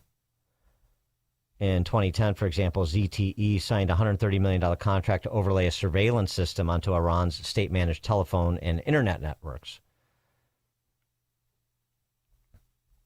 Around the same time, Huawei became the country's largest telecom equipment provider, supplying location tracking services to mobile carriers, pitching Iranian officials on content censorship tools. Don't you love it when totalitarians come together? Since that time, the cooperation has expanded to include AI-enabled facial recognition cameras from Chinese firms like Tiandi and Hikvision, deep packet inspection tools, centralized traffic management systems. Iran's National Information Network, a state-controlled domestic intranet that progressively severs citizens' access to the open internet, was modeled on the Great Firewall of China and built with Chinese technical assistance. And, of course, the oil that we discussed at the outset. China buys more than 80% of Iran's crude oil exports at steep discounts. The shipments travel on a ghost fleet of tankers that switch off their transponders and relabel their cargo as Malaysian or Indonesian to circumvent American sanctions. Since 2021, the cumulative value of these purchases has exceeded $140 billion, which makes China the main reason the Islamic Republic has not gone bankrupt. Well, that's certainly in a much more precarious position after the last 4 weeks, isn't it? In 2021, the 25-year Comprehensive Strategic Partnership committed China to invest an estimated $400 billion across Iran's energy, banking, telecom, and infrastructure sectors, formalizing a relationship that was already underway. The deeper this integration runs, the less leverage anyone else has over Tehran, and the more leverage Beijing accumulates, which may be the key phrase here, supported by the anecdotal evidence that Ms. Raboa provides in her piece. So now let's take stock of the last 4 weeks and how that cozy and becoming cozier relationship between the Chinese communists and the Islamo-fascists has changed. Gordon Chang, author of Plan Red, China's Project to Destroy America, as well as the Great U.S.-China Tech War. You can follow Gordon Chang on X, of course, at Gordon G. Chang, C-H-A-N-G, Gordon G. Chang is Gordon Chang's X account, and you should follow him. Gordon, thanks for joining us again. Appreciate it. Oh, thanks so much, Dan. Well, so, I mean, whatever color you want to add to the relationship that Ms. Raboa described in her piece between the Iranians and the Chinese communists, and now, I mean, this is, obviously that was at the outset of the campaign. So now 4 weeks in, and with the decapitation and general destruction inflicted upon the Iranian regime, whatever's left of it. So how does that impact that cozy relationship that I was just describing? Yeah, China's control over Iran, and Iran resembles a Chinese proxy, has certainly been eroded. And the question is, what does President Trump do with the regime elements in place? But clearly, China is at risk here, and it's a bystander. The interesting thing is that as important as Iran is to China, China is not doing anything on the surface to protect its Iranian proxy because it can't. But China would be the biggest loser if the regime does change, because we've seen China's support for Iran, even in this war, is across the board, except for the provision of combat soldiers. So China is there. It's an enemy combatant, and I hope President Trump recognizes that, because it's hard to win this war unless we sever that relationship between Tehran and Beijing. And so does Beijing now say, well, our Iranian proxy, if you will, or I don't know which way you're suggesting is China more of a proxy for Iran, or is Iran more of a proxy for China? I mean, who's supplying the energy? Iran is more a proxy for China because Iran could not troublemaker in the Gulf region without China's across-the-board support. So, For instance, we see diplomatic support, propaganda support, weapons support, intelligence support. This is an all-encompassing relationship, as you pointed out with your initial comments. Yeah, and just because all this infrastructure has been destroyed, that China gets to rebuild it. Well, they may have bigger issues to deal with, and I wonder now if they turn to Vlad Putin and their Russian friends, since they don't have friends in the southern hemisphere. I mean, in the western hemisphere, like they used to. With what happened in South America to Maduro, what's going on in Cuba, they have been certainly, as you were describing, the relationship or the utility of Iran has been diminished greatly over the last 4 weeks. So where else can they go but Russia? Yes, well, the Iranians would love help from the Russians, but the problem is that Russia is fully occupied in Ukraine. It is trying to fend off these Ukrainian drone attacks, which have crippled Russia. So the Russians, again, are bystanders. They can supply information, military targeting information, which they've done, as the Chinese have done.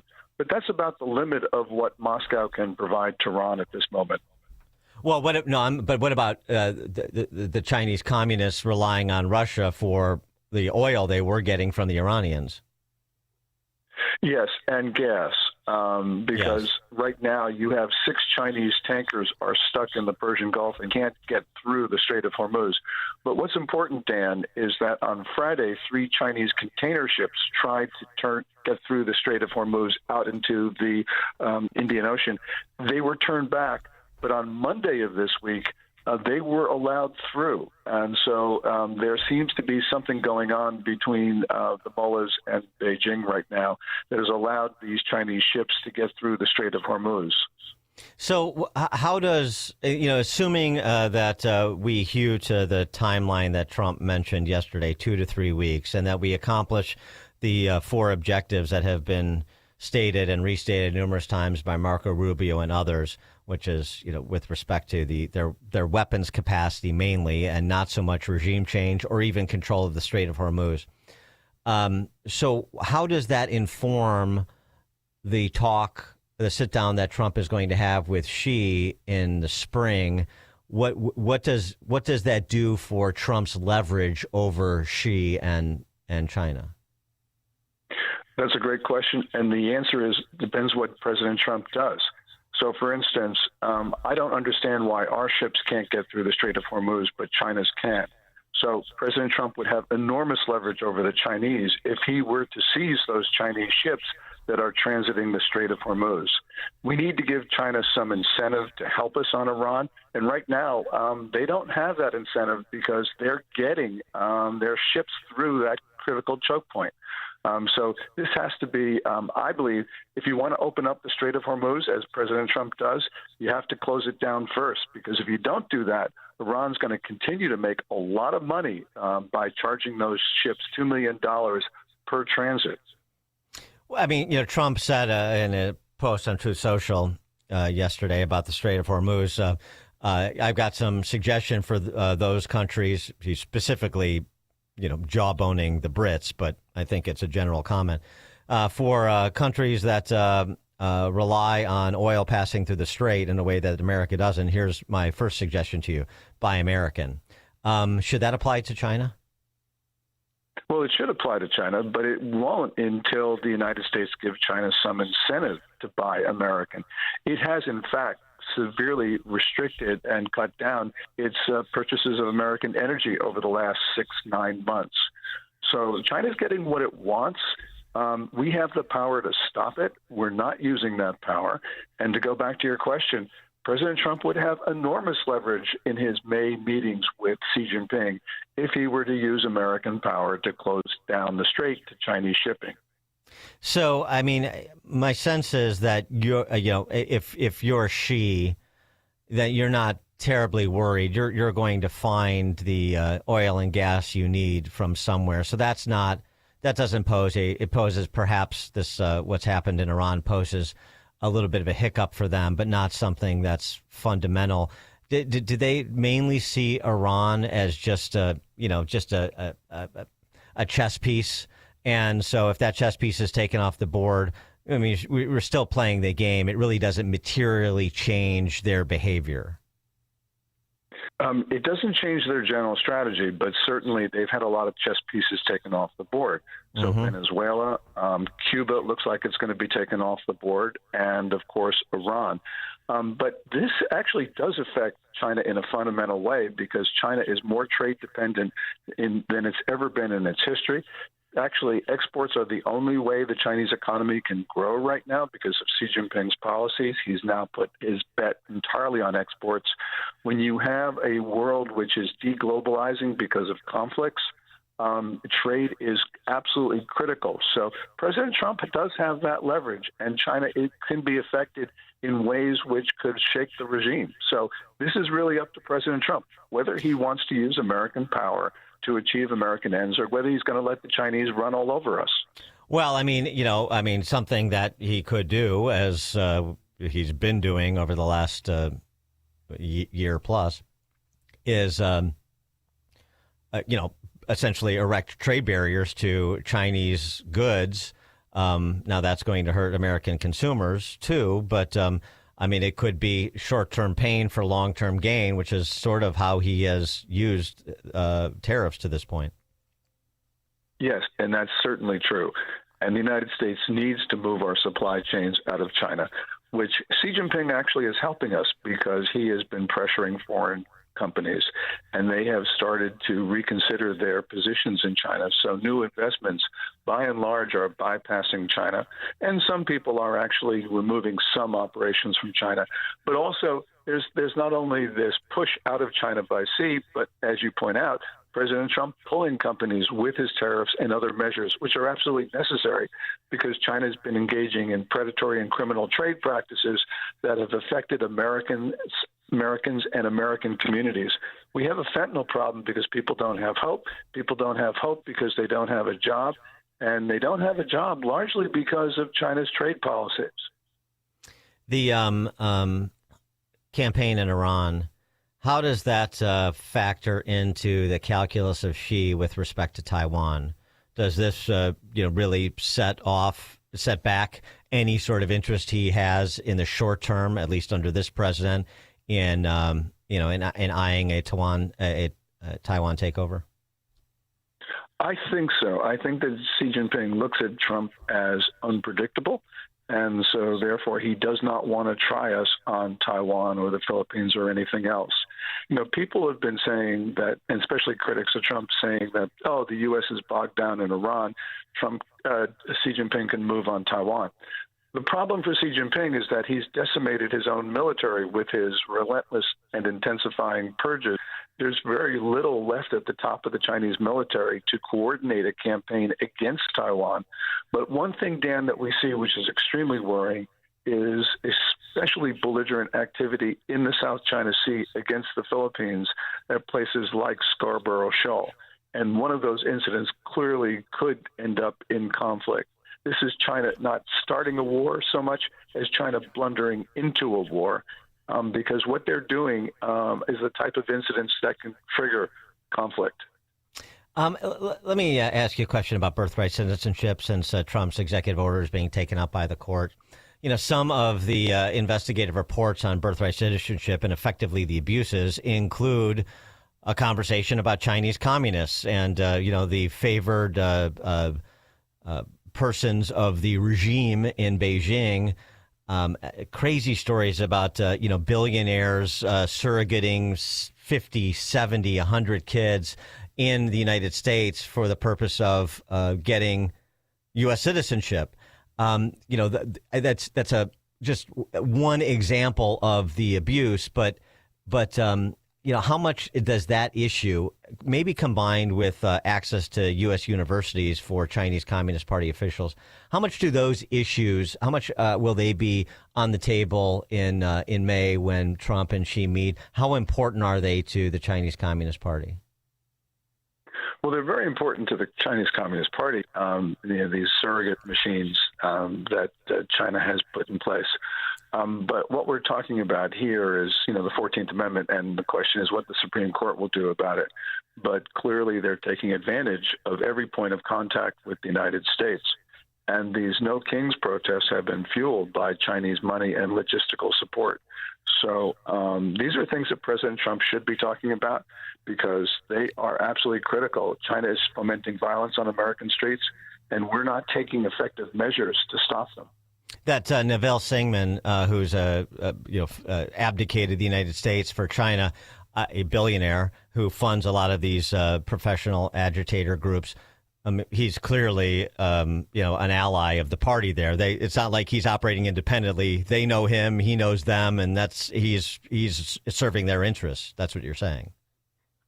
Yes. I mean, Neville Roy Singman has been coordinating his activities with the Communist Party's United Front Work Department. That's the part of the party that subverts foreign governments. And Singman has been financing all sorts of protests, along with his wife, Jody Evans of Code Pink. Right. The last question before we let you go. Tucker Carlson said something last week about, it's essentially sort of conceding that America will no longer be in the near term the world's hegemon, and that we have to make room for peaceful coexistence with, and power sharing, really is what he said, with the Chinese communists. What do you say to that? Well, Tucker Carlson is absolutely wrong about that. China is fragile right now. It's particularly fragile. Tucker Carlson's line on China has changed 180%, along with his other views, and that is really cause of concern. So Tucker Carlson really needs to talk about the fragility of the Chinese regime, because right now it is particularly vulnerable. Yeah, and maybe recommit to American exceptionalism. Gordon Chang is author of Plan Red, China's Project to Destroy America, as well as the book The Great U.S.-China Tech War. Again, follow him on X for more of his insights and scholarship at Gordon G. Chang.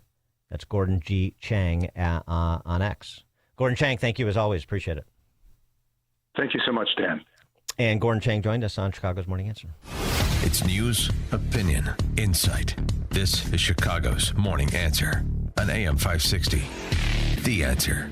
What happens when a school is truly built around teenage girls? Their growth, their confidence, their faith, their future? You get bold young women who lead without hesitation, speak without fear, and discover exactly who they're meant to be. Rosary College Prep in Aurora is the only all-girls college prep high school in the western suburbs, and we've been doing this since 1962. We know how girls learn best. That's why our students thrive in STEM, the arts, and leadership at remarkable rates, even earning AP Platinum status from the College Board. At Rosary, your daughter won't just be educated. She'll be seen, challenged, and supported every single day. Girls here collaborate, inspire each other, and grow grounded in faith and driven by purpose. Come see it for yourself. Schedule a personal tour at rosaryprep.org. That's rosaryprep.org. Only the biggest stories, only the biggest guests, and only the biggest opinions. This is AM 560, The Answer. News, opinion, insight. This is AM 560, The Answer. WIND, Chicago. Streaming at 560theanswer.com on the AM 560 mobile app, or tell your smart speaker to play The Answer Chicago. Finishing the job. I'm Chris Foster, Fox News. President Trump plans to address the nation tonight at 9 Eastern with an update on the military operation in Iran. He tells reporters he thinks it'll be done within 2 to 3 weeks. Fox's Jackie Heinrich at the White House. Marco Rubio, Secretary of State, went on Hannity last night and gave us some pretty good clues. He said that the U.S. is very close to achieving the objectives that the president set out at the start of this war. That includes destroying Iran's air force, its navy, its missile launchers, and its defense industrial base that builds its weapons. And he said that that has moved ahead of schedule and the finish line is in sight. But importantly, he also revealed that Iran in these negotiations is refusing to hand over its stockpile of enriched uranium. This morning, 10 a.m. Eastern, President Trump plans to be the first sitting president to attend oral arguments at the Supreme Court. The case involves whether the Trump administration can restrict birthright citizenship. The 9 justices will hear arguments about an executive order the president signed on his first day back in office, seeking to deny federal benefits such as passports to children born in the U.S. to illegal immigrants. The order was blocked by several judges who ruled that the 14th Amendment guarantees citizenship to almost everyone born in the U.S. Now it heads to the High Court.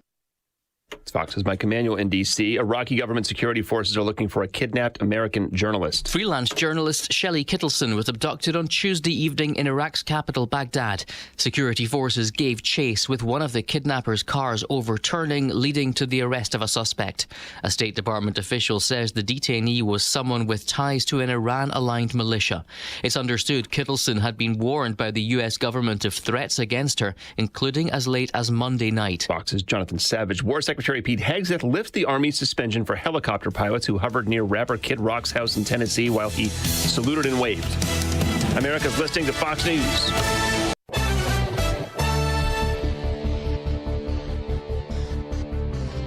Good morning. 37 degrees in Chicago on AM 560 The Answer. I'm John Cruz in the QC Kinetics newsroom. Much cooler today. More rounds of showers and storms will be in the 40s much of the day. A teen now charged following a teen takeover in Chicago's Hyde Park neighborhood. The incident happening on Monday. A large group of teens, over 500, seen walking all over cars. Police say a 16-year-old was arrested and charged with unlawful possession of a weapon. Officers also issuing citations for curfew violations. A Buffalo Grove woman accused of swindling multiple victims out of at least $3.5 million. Prosecutors say Tatiana Baser scammed the victims by falsely claiming their money would be supporting immigration services, Ukraine projects, and other needs. She then spent the money for personal use. Baser is charged with 7 counts of wire fraud and 2 counts of impersonating a federal law enforcement officer. City leaders celebrating the graduation of a new group of Chicago police officers. CPD Superintendent Larry Snelling attending yesterday's graduation. This is a great job. A great profession, a great career, and I'm sure that's why you stepped up. The graduating class includes 248 new police officers, 48 new detectives, 75 sergeants, and 4 captains. Family and friends saying goodbye to Chicago firefighter Michael Altman. Private funeral services held yesterday at Blake Lamb Funeral Home in Oak Lawn. Altman died from his injuries after battling a blaze on March 16th on the city's far north side. A man accused of setting that fire facing murder and arson charges. 2 men accused of stealing copper pipes and building materials from the abandoned AMC Theater in Forsyth. The suspects admitted to entering the abandoned theater at least 4 times over the past few weeks. And it will not be a slam dunk for a planned Michael Jordan Museum in Highland Park. City Council voted 7-0 this week against a zoning proposal to convert Champions Point into an attraction. The property's new owner said it would attract thousands to town. Nearby residents argued traffic and noise would be too much. The support a service of Fox Valley Coins. This is a great time to bring in your scrap gold, jewelry, and sterling flatware. Cash or check offered on the spot. FoxValleyCoins.com. A check of the roads coming up in 2 minutes on AM 560, The Answer. Catch more money with leading economist Steve Moore. I'm excited about America. I think things are going really well. I think we've turned a corner here. I think Biden economics is well behind us now. This is a miracle what's going on here. If anything, it's better than I thought it would be. So many good things happening in the economy. Low inflation, low unemployment rate, consumer confidence up, business confidence up. All of the indicators are pointing north right now. It's More Money, Saturday at 3 on AM 560. The Answer. Mike Lindell and the MyPillow employees want to thank you for your great support this past year. They want to make 2026 the best year ever. So to thank you, they are giving you free shipping on your entire order and wholesale pricing. So they are bringing back the mega sale. For example, the classic MyPillows, regularly $49.98, now only $14.98. Turn any mattress into the best mattress ever with the Made in the USA MyPillow My Mattress Topper and save up to $100. Get a set of MyPillow Giza Dream Sheets for as low as $29.98 or the 6-pack towel set for only $34.98. To get the best specials ever, go to MyPillow.com and use promo code LIBERTY or call 800-489-0201 and use promo code LIBERTY. These offers won't last long, so call 800-489-0201 or go to MyPillow.com and use promo code LIBERTY. Order now and your entire order ships absolutely free. Here it comes. Surprise! There's an avocado shortage! Now half your food truck menu is costing more than it's making you! Also, you're out of napkins! Those aren't cheap! Progressive knows small business owners usually don't like surprises because they cost you money. But a good surprise, saving 13% on commercial auto insurance when you pay in full. Also, an ice cream truck stole your parking spot! Looks like you're in a turf war! Surprise yourself. See if you can save in as little as 8 minutes at ProgressiveCommercial.com. Progressive Casualty Insurance Company and Affiliates. Discounts not available in all states or situations. Wesley Financial Group is not a law firm, and Chuck McDowell definitely not an attorney. This is Chuck. If someone talked you into buying something really silly and you want to get out of that silly little thing, my advice, get the facts. Call me and I'll send you our timeshare exit kit absolutely free. Inside, you'll learn how timeshare works and all your options for cancellation. Call Wesley now for your free timeshare exit information kit. 800-809-7171. That's 800-809-7171. Scott Jennings fearlessly fights back against the mainstream media on the Scott Jennings podcast. When Republicans have even a whiff of scandal, what do we hear? Resign, step down, zero tolerance. Where is the Democratic Party? Where is the outrage? Where is the moral clarity? What do we hear from cable news? Nothing. Subscribe for free today on Spotify, Apple, YouTube, or SalemPodcastNetwork.com. Remember when the metals in Milan were breaking and falling apart? Yeah? Next time, Penny Mustard should make the metals. After all, look at the Sherwood bedroom. American-made from solid wood. With drawer bottoms strong enough to stand on. And our exclusive Forever Tight bed brackets. Built to last for generations. That's why we should make the metals. But metals are gold, silver, and bronze. Not anymore. Ours will be cherry, oak, and maple. The Sherwood bedroom collection, starting at $64.45 at Penny Mustard. 6 Chicagoland showrooms. PennyMustard.com.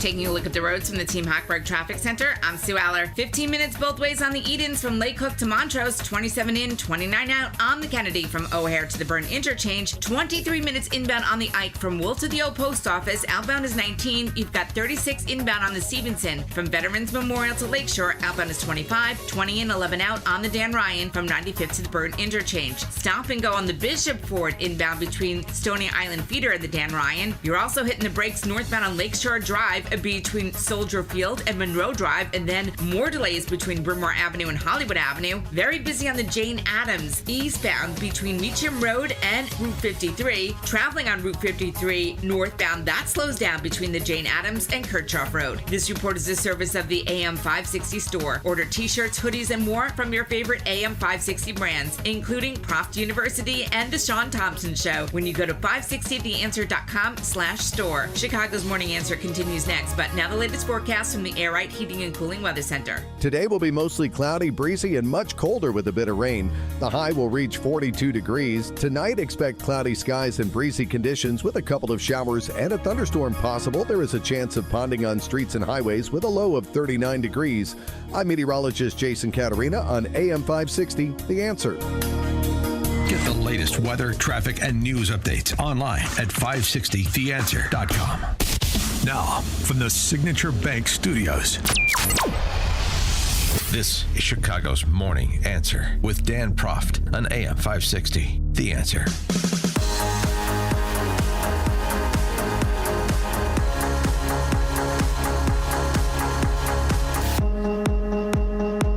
Top of the morning, Dan Proft here. Oral arguments on President Trump's birthright citizenship executive order, as in ending it, consistent with his interpretation of what the 14th Amendment provides. Will he show up for oral arguments today? He indicated he might. I know other members of the cabinet are going to show.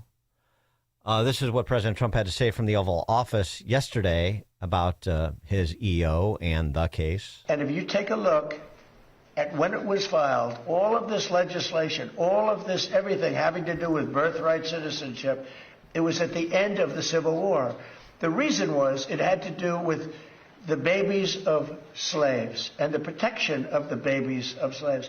It didn't have to do with the protection of multi-millionaires and billionaires wanting to have their children get an American citizenship. It is the craziest thing I've ever seen. It's been so badly handled by legal people over the years. Well, hopefully the legal people, nice term, the legal people in robes will handle it better this go around. You know, sometimes obnoxious Supreme Court decisions last for a long time. I mean, Plessy v. Ferguson was decided in 1896. It took 58 years to overturn the absurd idea of separate but equal and the segregation of the races. It took Brown v. Board of Education almost 6 decades later. And we have a similar situation here, it seems to me, at least in part, which will inform our discussion with Professor Barnett, Randy Barnett, who will join us momentarily. And this is the case we've discussed before when this issue first arose, when he first issued this executive order, when Trump was reelected, and he made this central to his vision for legal immigration in America. And it's the Wong Kim Ark case, San Francisco, Chinese family living in San Francisco, that was decided in 1898, in which the court essentially affirmed birthright citizenship. That's the way it's been interpreted.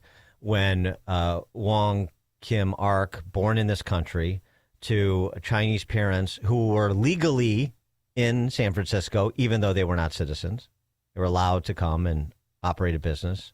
In those days, you were allowed to legally come, even if you were not a citizen, per the Chinese Exclusion Act, but you were allowed to legally be here. He leaves. They don't let him back in. The Supreme Court rules since he was born in the United States, he should be back in. He is a citizen. And here we are 128 years later, revisiting that decision. For more on this, pleased to be joined by the aforesaid Randy Barnett, professor of law at Georgetown University, author of the book we just had him on last week to discuss, Felony Review, Tales of True Crime and Corruption in Chicago, which I know last time you were here, that our discussion of Tales of True Crime and Corruption in Chicago got a lot of interest, and so I hope there are a lot of people who ordered your book. Randy Barnett, thanks for joining us again. Appreciate it. Well, thanks for having me on, Dan. Not only did people buy the book, but I got a call from a circuit court judge, phone call at my office at Georgetown thanking me for writing the book. And I was really honored because this was one of the guys who, when he was a Cook County State's attorney, he was one of the guys who was senior to me, who I really looked up to. And I told him I was really kind of uncomfortable because there were all these guys that did such a better, they were so much more experienced and skillful than I was, and I'm the way I read in the book. So I felt a little uncomfortable, and his response was, yeah, but somebody's got to write the book. Somebody's got to be able to write the book, and you're able to do it. So you're kind of doing this for all of us. And that was just so wonderful to hear. And it was made possible by my being on your show. Yeah, great perspective. Yeah, very good. Well, let's talk about birthright citizenship. His use of legal terms of art notwithstanding, does Trump have it basically right? I have a piece in the Wall Street Journal today, if anybody reads the Wall Street Journal, an op-ed saying he does have it right. A year ago, I had an op-ed in the New York Times and saying that he might have a stronger case than people give him credit for. But up until that point, the originalism scholarship had not been done systematically, and most importantly, that scholarship that has been done had not been thoroughly critiqued. And in the last year, there has been an explosion of originalist scholarship and argumentation on both sides of this question, and each side has been vetting the other side. And now we're in a position to reach a conclusion. And most importantly, the justices today are in a position to reach a conclusion on the original meaning of the 14th Amendment. And I believe now that it does not provide for what's called birthright citizenship for people who are unlawfully or temporarily present in the United States. So I do think the executive order is constitutional. President Trump has it right. But the conventional wisdom says this case is going to go the other way, and we'll have to find out what the temperature of the justices are this morning. Well, just to revisit the word or phrase that is central to the discussion, the argument, jurisdiction or subject to the jurisdiction thereof. That's the key. That's the key. The word jurisdiction is what needs definition. And so give us your definition. Yeah, this is what's just really lost in the conventional wisdom here. And by the way, I don't believe this is like Plessy versus Ferguson situation. We do not have a Supreme Court case that has held that people who are unlawfully or temporarily present here are entitled to, their children are entitled to citizenship. No, but yeah, but I mean that's what's been used. That case. It has been used, but Wong Kim Ark didn't say that. The question presented in that case, as I point out in my Wall Street Journal piece this morning, was whether someone who was a permanent resident, not a citizen, but a permanent resident of the United States, whether their children were citizens of the United States. And they said they were. The government is not contesting that case. They're not contesting that result. And the executive order doesn't go against that result either. Green card holders, for example, their children would be American citizens under President Trump's executive order. Now, you're absolutely right that the conventional wisdom is focusing entirely on the first of two requirements specified by the 14th Amendment. The first is that a person must be born in the United States. But that's only the first of two requirements. The second requirement is that he must be subject to the jurisdiction of the United States, subject to the jurisdiction thereof. And it was well recognized, and people on both sides of this debate recognized there were three categories of persons who were not considered to be citizens of the United States, not considered to be subject to the jurisdiction thereof at the time the 14th Amendment was enacted. And those categories were children of diplomats, children of invading armies, and children of those Native Americans who were affiliated with a tribe, or we would call them tribal Indians. Their children, the status of the children were dictated by the status of the parents, and the status of the parents they were not subject to the jurisdiction thereof. The whole debate is about whether the concept that explains or justifies these three well-recognized exceptions, whether that concept of subject to the jurisdiction thereof also would exclude those who are unlawfully present or temporarily present. And so my position is that that concept does exclude that. And the other side says, no, pretty much these three categories are the only categories that are covered by that concept. That's what the entire debate is about. So everybody listening to this should realize that as complicated as this is going to sound, it's actually about a very narrow question. Is the concept subject to the jurisdiction thereof broad enough to exclude, in addition to children of ambassadors, children of invading armies, and children of Native Americans who are affiliated with the tribe, who are, by the way, now citizens by statute, whether it would also include unlawfully and temporarily present persons. Well, right, yeah. So I mean, it boils down even simpler than that. If temporary subject to the jurisdiction of temporarily. You're here legally, you're on a student visa, you're on a tourist visa, you're on an H-1B. That's temporary. Subject to the jurisdiction thereof, for the citizenship purpose, it would logically implicate permanently.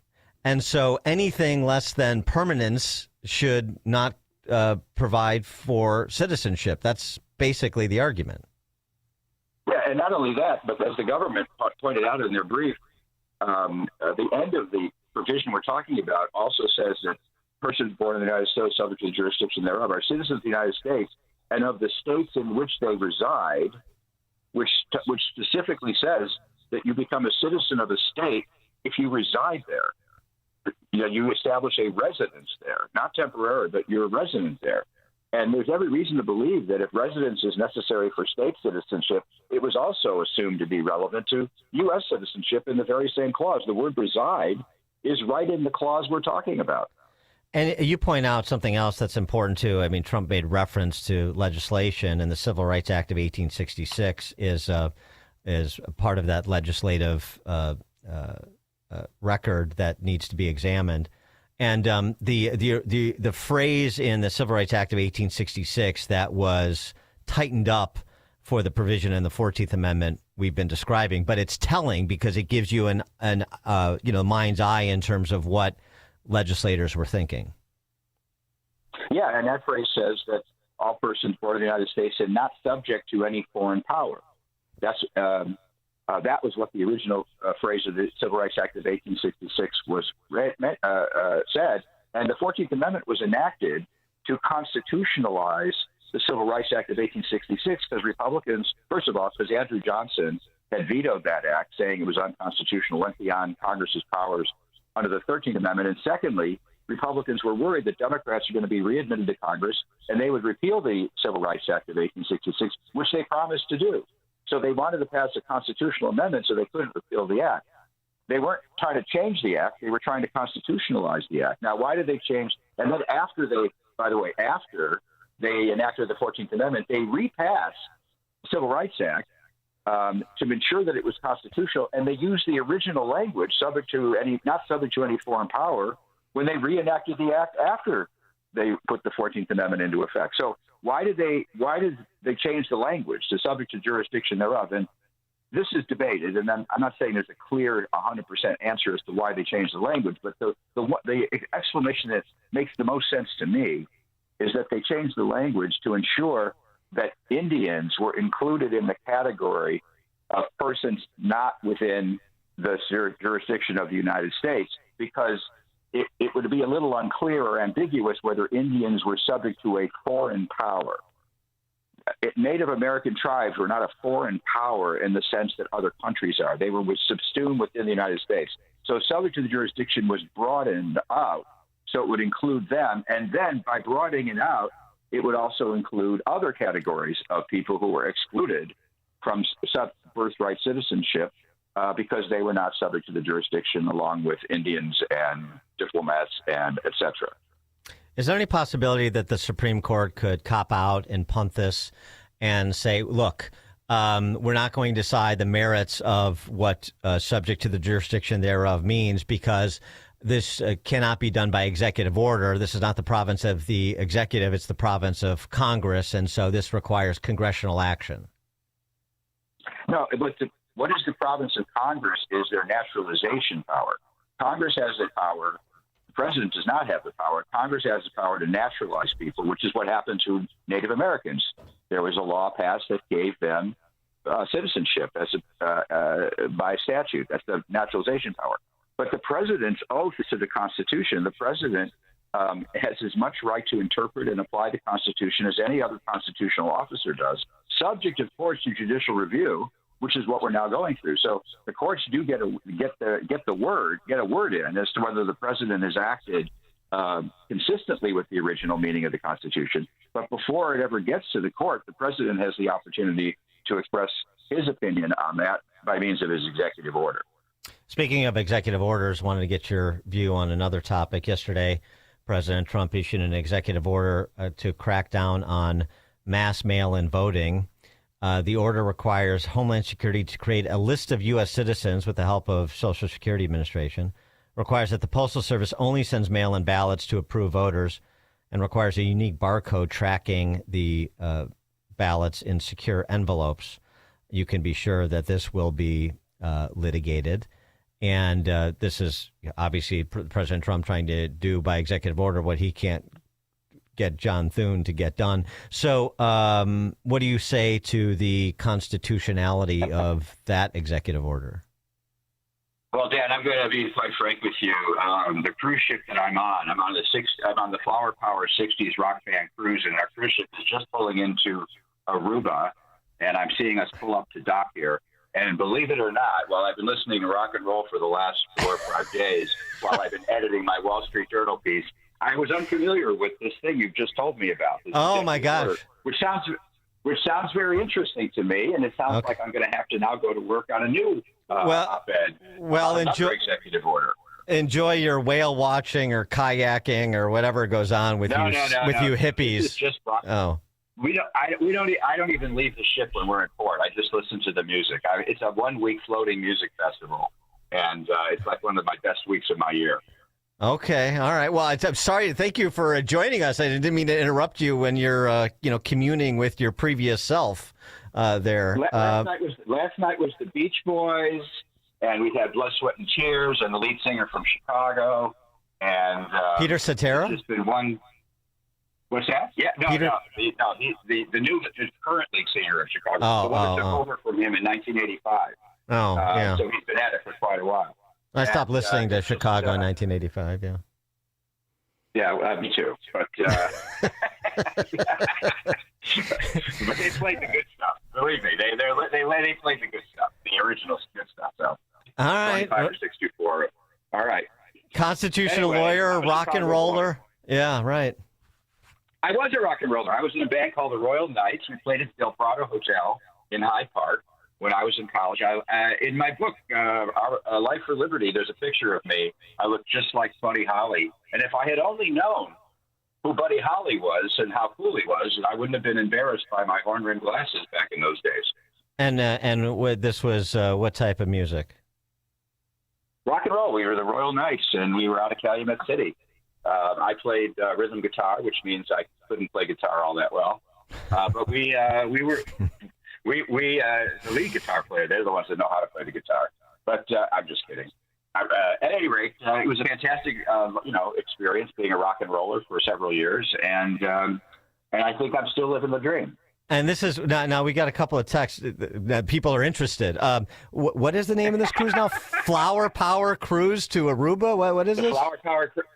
It's Flower Power Cruise. It leaves out of Fort Lauderdale. It goes to different islands. We're only in Aruba because there was a huge storm bearing down on St. Thomas, and they had to reroute us to Aruba. And then all the acts that get on the ship in Caracal that would normally get on the ship at mid cruise, so they change acts. The acts go off, and then the new acts come on for the rest of the week. They had to all be rerouted through charter planes and everything to get the bands to Caracal, where they could board there. And that's when the Beach Boys came on. They played their show and left. They actually didn't stay on the cruise ship with us. But this Flower Power Cruise is Star Vista is the cruise company. And I'm going to tell you, these guys are unbelievable professionals. They were able to rewrite hundreds and hundreds of musicians and crew members to another port by chartering planes because there was no plane service to Caracal. And managed to keep everything flowing perfectly. It's a fantastic. This is our 9th year of this cruise, and next year is going to be the 10th anniversary. I'm sorry that we spent so much time on birthright citizenship. We should have been talking about the particulars of this excursion. If you get over to Anguilla, by the way, you should try and get on Aurora Golf Course, the Aurora International Golf Course. I'm sure you got the juice to get on, even though it's a private club. Dad, I have to say, I've taken up and dropped the game of golf 3 times in my life, and I'm not about to start again. Yeah, golf is not for me. I wish I would have dropped it too. If I want to take a walk on a beautiful green area, I'll just take a walk, and I don't need to hit the ball to give myself an excuse to take a walk. Right, and listen to your flower power bands of yore. Yes, perfect. Yeah. All right, enjoy the picture. I was in costume last night, Dan. If you send me an email, I'll send you the picture, but you got to promise not to show it to anybody. And I know this is radio, so you can't show it to anybody on the air, but I'll send you this picture if you want to see it. Yeah, I do want to see it. All right. Quinn will send you my email address so that so I get that picture, so I have some extortionary material on you. Perfect. Okay. I'm changing my mind No, now. I'm kidding, of course. Well, enjoy the rest of your trip, and I do mean that as a double entendre, too. You know, it's the 60s. Randy Barnett. Let me plug one more book. Life for Liberty, The Making of American Originalists. You'll see the picture. I have all the pictures of me as a rock and roller in the Royal Knights out of Calumet City. If you buy that book in color, these are color photo insert. You can see the pictures of me. Buy that book on Amazon. Life for Liberty. Cal City's favorite son, a man of many talents, Randy Barnett, Georgetown law professor. The latest book we talked about last week, we'll mention again, Felony Review, Tales of True Crime and Corruption in Chicago. Randy Barnett, thanks so much, as always. Appreciate it. Thanks. Yeah, it's always fun with you, Dan. Appreciate it. Bye. Thank you. And he joins us on Chicago's Morning Answer. The stories you need to know to start your day. This is Chicago's Morning Answer on AM 560. The Answer. Your family and friends love you, but they hate seeing you in pain all the time, especially heading into vacation season. Allow me to recommend my friends at QC Kinetics. They will take care of your pain and let you go right on with your day. It's that easy. Listen, if you answer yes to more than one of these questions, then you're a great candidate. Do you have consistent joint pain in your knees, hips, shoulders, or back? Does pain rob you from a good night's sleep? Are you missing work or saying no to activities you love? Are you taking painkillers? If this is you, then today could be the day to turn that corner and get real relief. With 5 Chicagoland locations and weekend appointments, QC Kinetics treatments are easy, done in the office. Consultations are free. I've seen the results in person myself, and I personally recommend QC Kinetics. So don't wait. This will be the most meaningful thing you can do for yourself and those that love you. Call now 312-827-6261. That number, 312-827-6261. Once more, call QC Kinetics at 312-827-6261.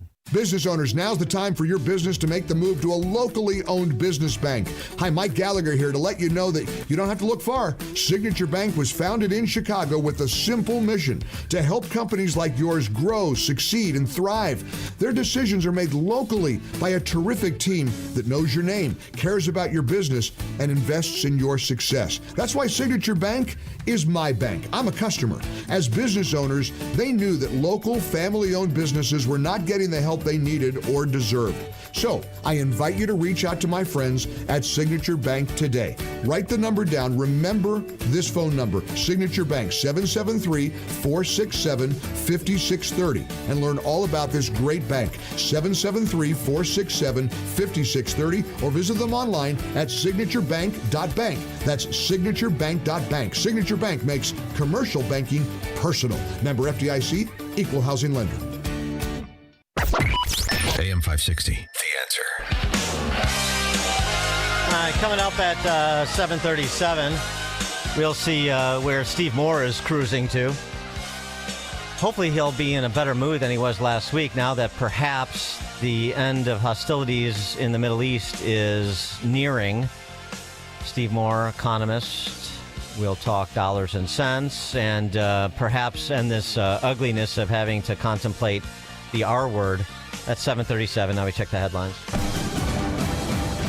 Good morning. 38 degrees in Chicago on AM 560 The Answer. I'm John Cruz in the QC Kinetics newsroom. A blustery day, rounds of showers, and a high of 47. The Supreme Court set to hear arguments today in a high-profile case involving President Trump's plan to end birthright citizenship. Trump wants to end the practice for children born to parents in the U.S. illegally or temporarily. Opponents say it's against the 14th Amendment. Trump will be in attendance at today's hearings. He'll also be addressing the nation tonight regarding the war in Iran. A teenager facing charges after a teen takeover in Chicago's Hyde Park. It happened Monday night when a large group of teens, over 500, seen walking all over cars, dozens of vehicles damaged. A 16-year-old arrested and charged. Officers also issuing citations for curfew violations. And where will the Bears go? State Rep Ken Buckner says state leadership has been in constant talks with the team about Arlington Heights. He says they've had 12 conversations with the Bears last week alone. Bears CEO Kevin Warren says Arlington Heights and Hammond, Indiana are on the table, but Chicago is not. News is a service of American Beam and Steel, structural repair licensed contractors for your home and business. Search for American Beam and Steel online to schedule your consultation directly with the owner, Mark. American Beam and Steel. A check of the roads coming up in 2 minutes on AM 560, The Answer. Hugh Hewitt is optimistic about negotiations. Not many people putting up their hand to replace Laranjani, I think. There was a period of time in the 80s when I was in the Reagan administration when the Soviet leader would keep dying. Brezhnev died. Then Andropov died. Then Chernenko died. Then we got Gorbachev. So maybe eventually we will get someone with whom President Trump can deal. The Hugh Hewitt Show. Afternoons at 2, right before Alex Marlowe at 3 on AM 560. The Answer. Platform safety is critical at your commercial and industrial facility. Keeping people safe and meeting OSHA requirements isn't optional. That's why Vans Industrial offers free platform inspections by professional structural engineers who know exactly what to look for. Problems with platforms, ladders, or stairs can lead to costly fines or worse. Vans Industrial helps you meet OSHA standards to protect people in your facility. Hi, I'm Dave Van Camp, president of Vans Industrial. With decades of experience, I bring long-standing industry knowledge from inspecting, correcting, and replacing countless platforms to make facilities safer. Vans Industrial is a specialty contractor equipped to modify or replace steel catwalks, handrails, stairways, and ladders. Our union building trades professionals fabricate and install high-quality steel systems that create safer work environments. Call 833-VANS-IND for a free platform inspection by professional structural engineers. See what else we can do for you. Visit vansindustrial.com. That's VANS Industrial.com. If you've saved $100,000 or more for retirement, call Steve Shyman today at 833-945-7283. That's 833-WILL-SAVE. 833-WILL-SAVE. Schedule your no-cost, no-obligation retirement review and make sure your plan is built to protect what you've worked so hard to earn. And don't forget to listen to Steve's show, Protecting Your Assets, Saturday mornings at 8 a.m. right here on AM 560. Call now, 833-945-7283. Mike Lindell and the MyPillow employees want to thank you for your great support this past year. They want to make 2026 the best year ever. So to thank you, they are giving you free shipping on your entire order and wholesale pricing. So they are bringing back the mega sale. For example, the classic MyPillows, regularly $49.98, now only $14.98. Turn any mattress into the best mattress ever with the Made in the USA MyPillow My Mattress Topper and save up to $100. Get a set of MyPillow Giza Dream Sheets for as low as $29.98 or the 6-pack towel set for only $34.98. To get the best specials ever, go to MyPillow.com and use promo code LIBERTY or call 800-489-0201 and use promo code LIBERTY. These offers won't last long, so call 800-489-0201 or go to MyPillow.com and use promo code LIBERTY. Order now and your entire order ships absolutely free. With Progressive's Name Your Price tool, you can choose the best coverage option for you. Because you know you. Like, you know you can't cook. You're not one of those people who say that they can, but when people come over for dinner, they find out the hard way, you can't. You can't even microwave popcorn, and that's literally just one button. Plus, measuring and patience are huge parts of cooking, and that's just not you. Only you know you. So get coverage options within your budget with Progressive's Name Your Price tool. Progressive Casualty Insurance Company and affiliates. Price and coverage match limited by state law. Nothing makes a gathering great like Eggland's Best Eggs. They're just so delicious with better nutrition, too. For us, it's eggs any style, as long as they're the best. Eggland's Best.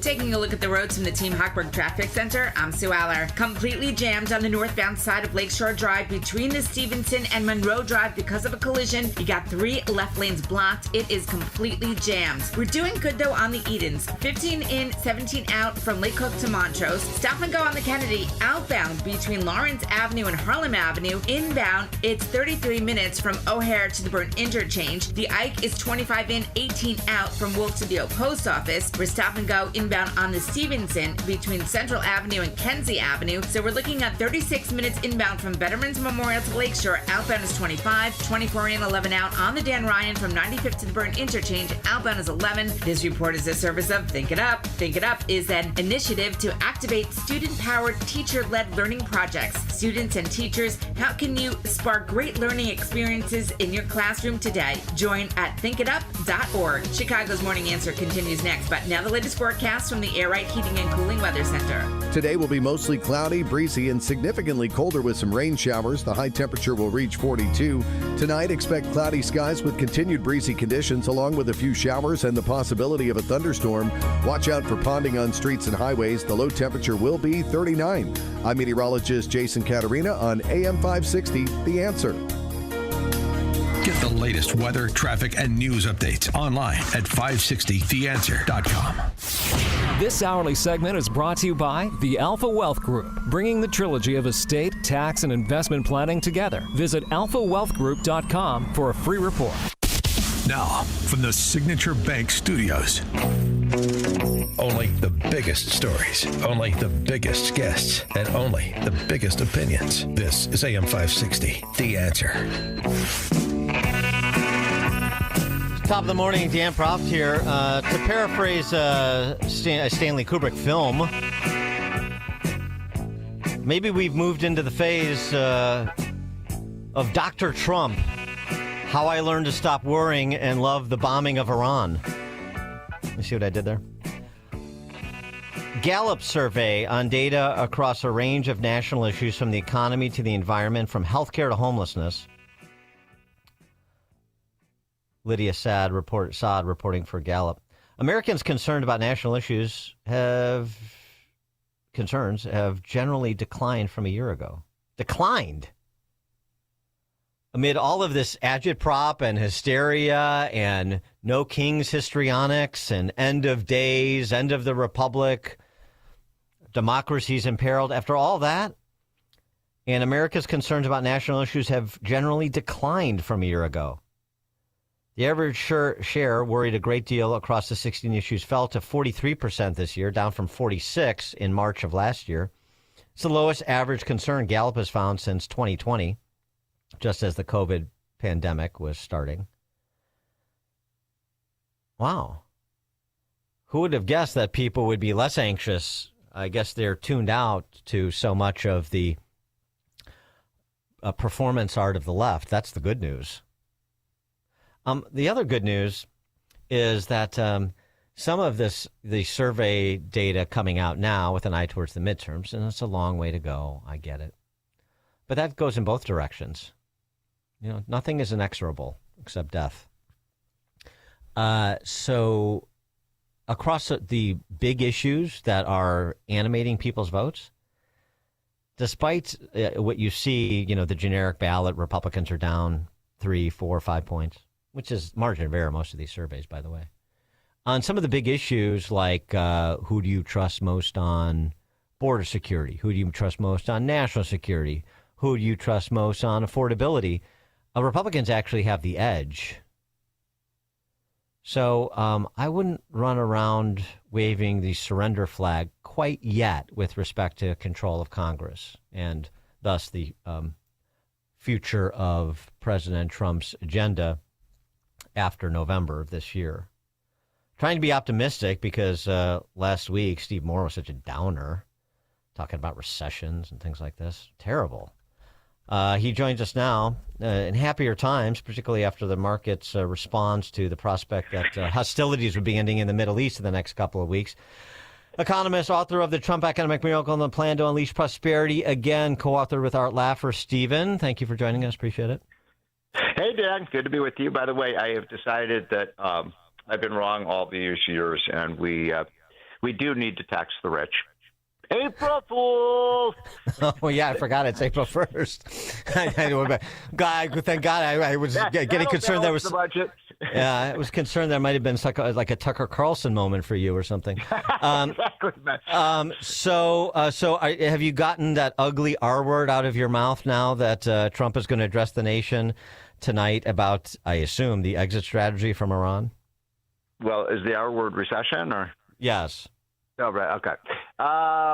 Look, I think that I was looking at the data back all the way to the 1970s with oil prices, and people, a little history lesson here. You know, when Nixon, Ford, and Carter were presidents, especially Carter, the oil price went up. And in inflation-adjusted terms, it went a lot higher than it is even today, almost twice as high. And so, Reagan came in. And we deregulated oil. We got rid of the windfall profits tax. By the way, something Democrats want now, a windfall profits tax, which we tried in the 70s, and let the free market work. And the oil price, we had the biggest decline in oil prices in American history during the Reagan years. And so I believe that when we get this, the Straits of Hormuz open, we're going to see the oil price fall almost as quickly as it rose in March. I mean, March was a terrible month. We saw commodity prices across the board rise 25%. The oil price rose almost 75%. And so this will pass, and we will see we're going to be back to $3 a gallon gas, in my estimation, sometime in the next 4 to 6 weeks. Okay. And so yeah, that is good news. And the combination of that with the impact of, and frankly, per your Unleashed Prosperity newsletter, the impact of and the awareness of the impact of the big beautiful bill. Yes. Yeah, so this is an amazing thing. I was even surprised by the polling data on this. So if you ask people, do you favor the Trump big beautiful bill? Oh no, that was a big tax cut for the rich. No, I don't support that. About 2/3 say I don't really support that. And then you say, by the way, you got a $2,500 tax cut. Oh, I like that. I like that. Right. So people are not aware. Yeah. Republicans are terrible communicators sometimes, and they have to tell people. Hey, you're getting a tax cut. If you're getting tips, you're getting a tax cut. If you're getting a Social Security benefit, you're getting a tax cut. If you work overtime, you're getting a tax cut. If you're a business investing in new plant and equipment, you get a tax cut. So it is a bit of a communications problem for the Republicans that a lot of Americans don't even realize that their taxes have been cut. And I was on, believe it or not, CNN the other night, and against some commie liberal Democrat from Washington State, and she was saying, calling it the big ugly bill. I said, well, look, you voted against this. You voted to raise everybody's taxes this year by $2,500, and of course, she didn't have any response to that. Yeah, and so it's more the impact that'll be felt, and starting with refund season right now. That's exactly right. Yeah, exactly. Although a lot of Americans have already seen just less money this year. When they were entering the fourth month of the year, already people are starting to notice, hey, my paycheck's a little bigger now. Well, that's because you're having less money withheld from the IRS. Take a look at your paycheck. Yeah. I wanted to get to your reaction to the J.D. Vance and this benefits fraud task force that he's writing point on. There is yet another investigation. I mean, it's really going to get frustrating if we just continue to see these reports by anybody who can FOIA a list of, say, hospice providers and go knock on doors and expose the fraud, and we get a handful of prosecutions surrounding one phony nonprofit in Minneapolis and not much else. But here's the Fox News Channel following up on Nick Shirley to do their own investigation of hospice fraud in California with a little help from a Republican assemblywoman there. Take a listen.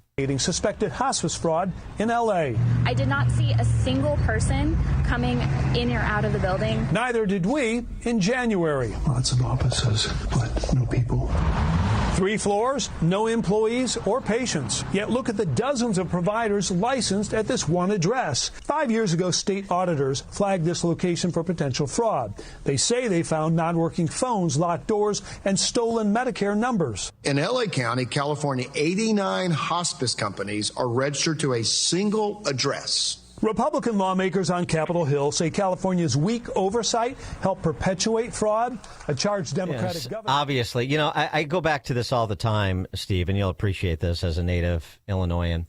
When Jimmy John Leotude left Illinois for Florida, moved Jimmy John's corporate headquarters to Florida, he said, the thing about Illinois that really upsets me, paraphrasing him, it's not the taxes I pay. I've been very fortunate. I've been successful. I'm happy to pay taxes. The thing that bothers me is the money I pay doesn't go for what they say it's going to go for. They're frauding me. They're treating me like a chump. And that's what all of this benefits fraud is writ large. And I think it really imperils a lot of these blue state politicians And to me, this could be sort of a Republican secret weapon if they can get their hands around it to provide some accountability across the country. Yeah, so I have a couple of responses on this. First of all, I mean, Dan, you and I are old enough to remember back when 60 Minutes was the most popular TV show, and remember they used to do all those sting operations, and they'd discover they'd have somebody dressed up in Arab, and they'd find these crazy things that these people were doing and defrauding the American public. Where is that? Who does? They don't even do that kind of thing anymore. And so now you got this guy Shirley, who with maybe a couple $1,000, is going out and doing these sting operations and exposing the fraud, and he's the villain. Yeah.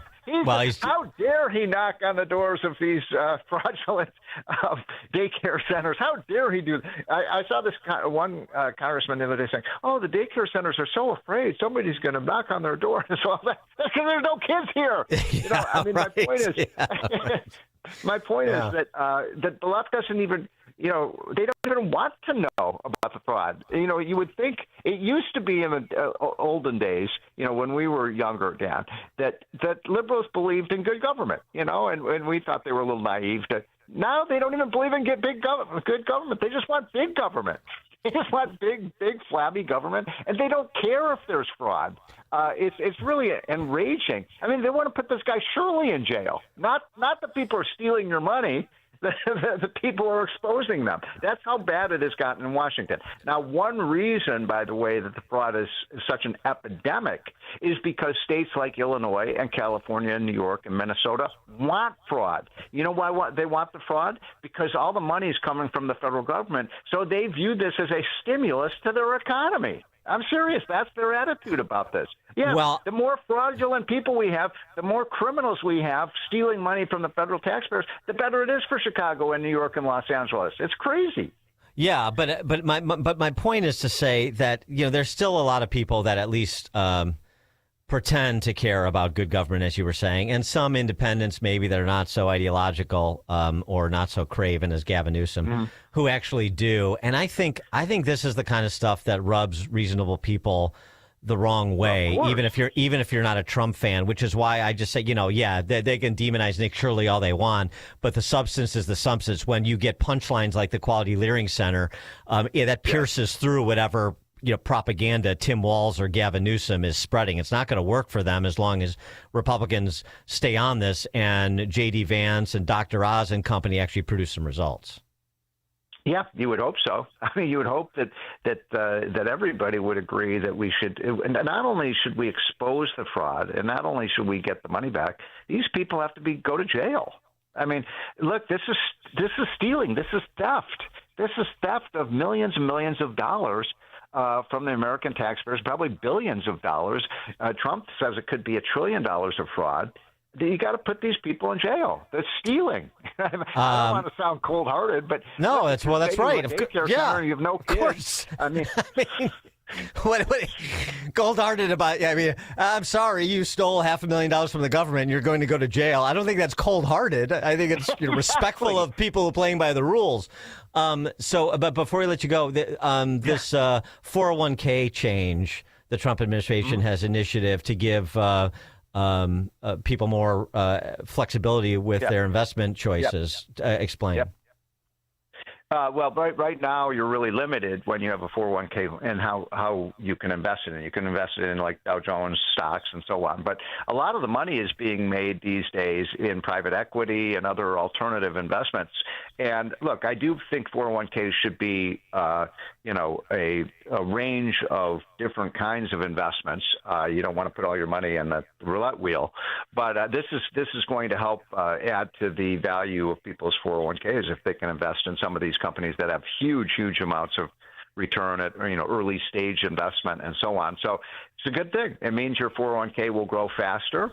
You're going to have a portfolio that is still going to be very diversified, but why not allow people to invest in some of the things that have the highest return? So bravo to Trump on that. It's good.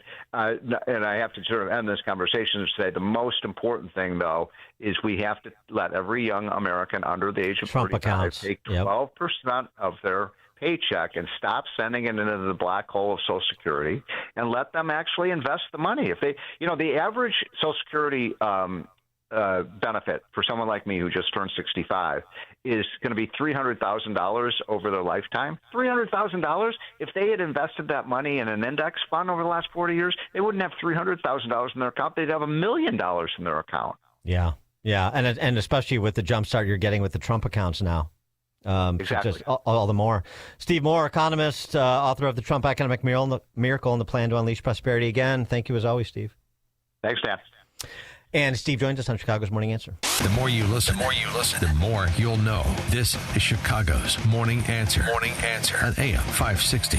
The Answer. Wesley is a truck driver. I drive a truck, and I love what I do. A truck driver with IRS troubles. They told me I owed them $43,000. It got really bad.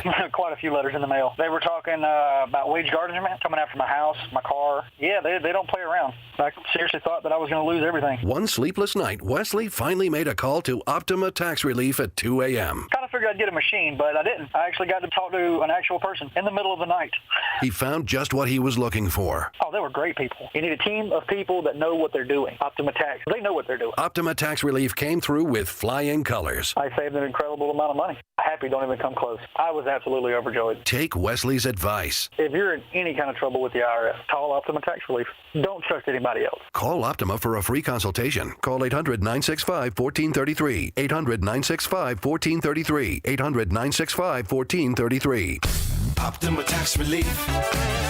Some restrictions apply. For complete details, please visit OptimaTaxRelief.com. Your family and friends love you, but they hate seeing you in pain all the time, especially heading into vacation season.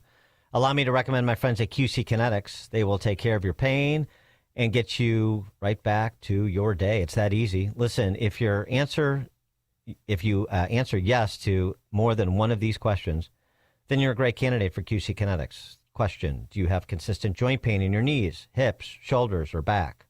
Does pain rob you from a good night's sleep? Are you missing work or saying no to activities you otherwise love? Are you taking painkillers? If this is you, then today could be your day to turn that corner and get real relief. With 5 Chicagoland locations and weekend appointments, QC Kinetics treatments are easy. They're done in the office. Consultations are free. I've seen the results in person, and I personally recommend QC Kinetics. So don't wait. This will be the most meaningful thing you can do for yourself and those who love you. Call now, 312-827-6261. That number, 312-827-6261. Call QC Kinetics at 312-827-6261. Don't miss In Grace with Pastor Jim Scudder Jr. Now heard on Sunday mornings at 7:30. Tune in and find hope as Jim Scudder explores God's Word and His world each Sunday morning right here on AM 560. The Answer. The following is a real-life story from Trinity Debt Management. I had a lot of credit card debt, and it stressed me out. But what I thought was a solution turned out to be a problem. I kept hearing ads about debt settlement that seemed too good to be true. And actually, it was. When I called, they told me to stop paying my bills. That didn't sound right to me at all, so I hung up. Later, I found out that debt settlement is bad, real bad. Then I learned that there is a right way to pay off your credit cards.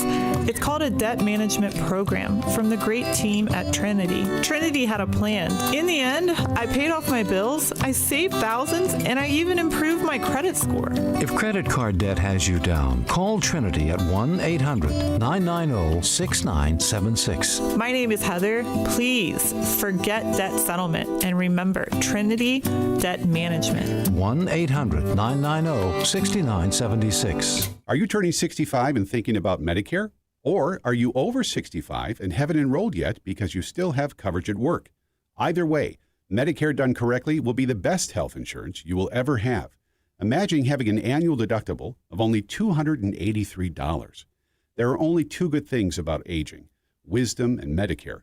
But to navigate the Medicare maze properly, you need a mentor. Best part? My guidance costs you nothing. Call me. I can help. If you're tired of calling a bureaucrat at an 800 number to help you navigate Medicare, then you need a local expert on your side, your own health insurance mentor. C. Stephen Tucker from healthinsurancementors.com is someone I know and trust. He's a 30-year licensed broker who's been educating our listeners for more than a decade. Steve, how can our listeners get in touch with you? Thanks, Dan. They can visit healthinsurancementors.com or call me directly at 630-674-1551. That's 630-674-1551. Welcome back to Ask Hasselus. I'm Weston. What's your question? What's happening right now? Beg your pardon? I can't sleep another night on that mattress. This is driving me crazy. Whoa, you're talking way too low. It reminds me of the way too low prices on Sealy Posturepedic, Beautyrest, and more at Hasselus Mattress. Are they really low? You're probably asking, how low? Check out the Beauty Sleep by Beautyrest Queen Aspen Cove B Hybrid. Others sell it for $1,015, but Hasselus has it for just $846. My mattress. Maybe you're inquiring about a free box spring with the purchase of any Beautyrest or Sealy Posturepedic mattress for a limited time, or take an equal amount off an adjustable base. Do we have going to your showroom? I assume you're asking whether Hasselus Mattress has employee-free showrooms, free next-day delivery, setup and removal of your old mattress, and free financing. Huh? Yes, we do. Holy cow! See? People are talking about Hasselus Mattress. Open 9 to 9. Find an employee-free showroom near you at Hasselus.com. Looking for a setting that stands above the rest? At Kemper Lakes Golf Club, it's more than just golf or dining. It's a championship experience designed to impress. Home to a stunning 18-hole course, Kemper Lakes Golf Club is the ideal destination to host your top clients or a memorable fundraiser for your organization. From pristine course conditions and practice facilities to exceptional service and cuisine, every detail is crafted to elevate your event. Visit KemperLakesGolf.com to learn more and start planning your next unforgettable outing. AM 560, The Answer. Coming up at 8:08, a penis pump and a one-way ticket to Kansas, which is the only way to go to Kansas. It is now 8 o'clock on AM 560 WIND Chicago. Iran asks for a ceasefire. I'm Chris Foster, Fox News. That from President Trump minutes ago on Truth Social. He addresses the nation about Iran this evening and says he thinks the military operation there will be done in 2 to 3 weeks without the help of longtime allies in NATO. The president's been speaking to the British news outlet The Daily Telegraph. Asked if he would reconsider the United States membership of NATO, he replied, "It's beyond reconsideration."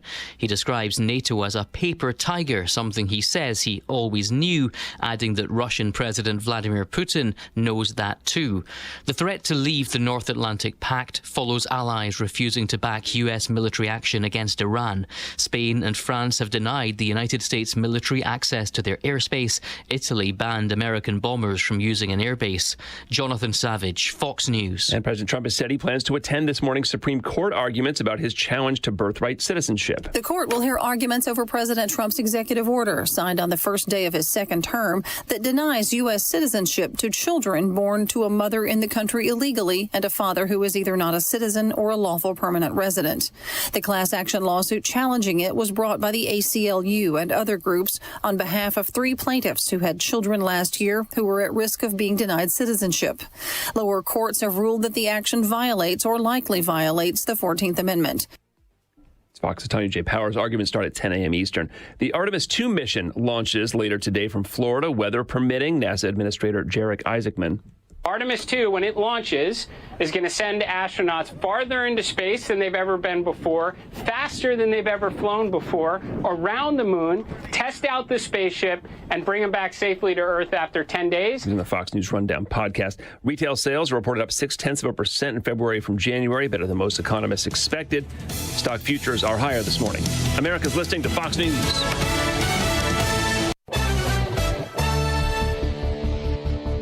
Good morning, 38 degrees in Chicago on AM 560 The Answer. I'm John Cruz in the QC Kinetics newsroom. We'll be in the 40s much of today, but winds and showers will hang around too. Grab the jacket on the way out. The suspect arrested after an attempted sexual assault in downtown has been denied pretrial release.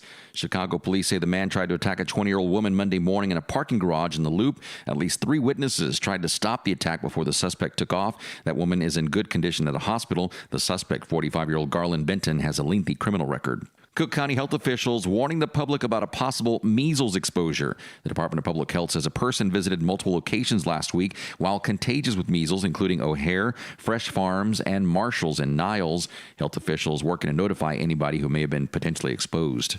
Chicago's first chief homelessness officer stepping down after 2 years on the job. Mayor Brandon Johnson says Sandy Soto is leaving. My administration never made a commitment to an amount of time.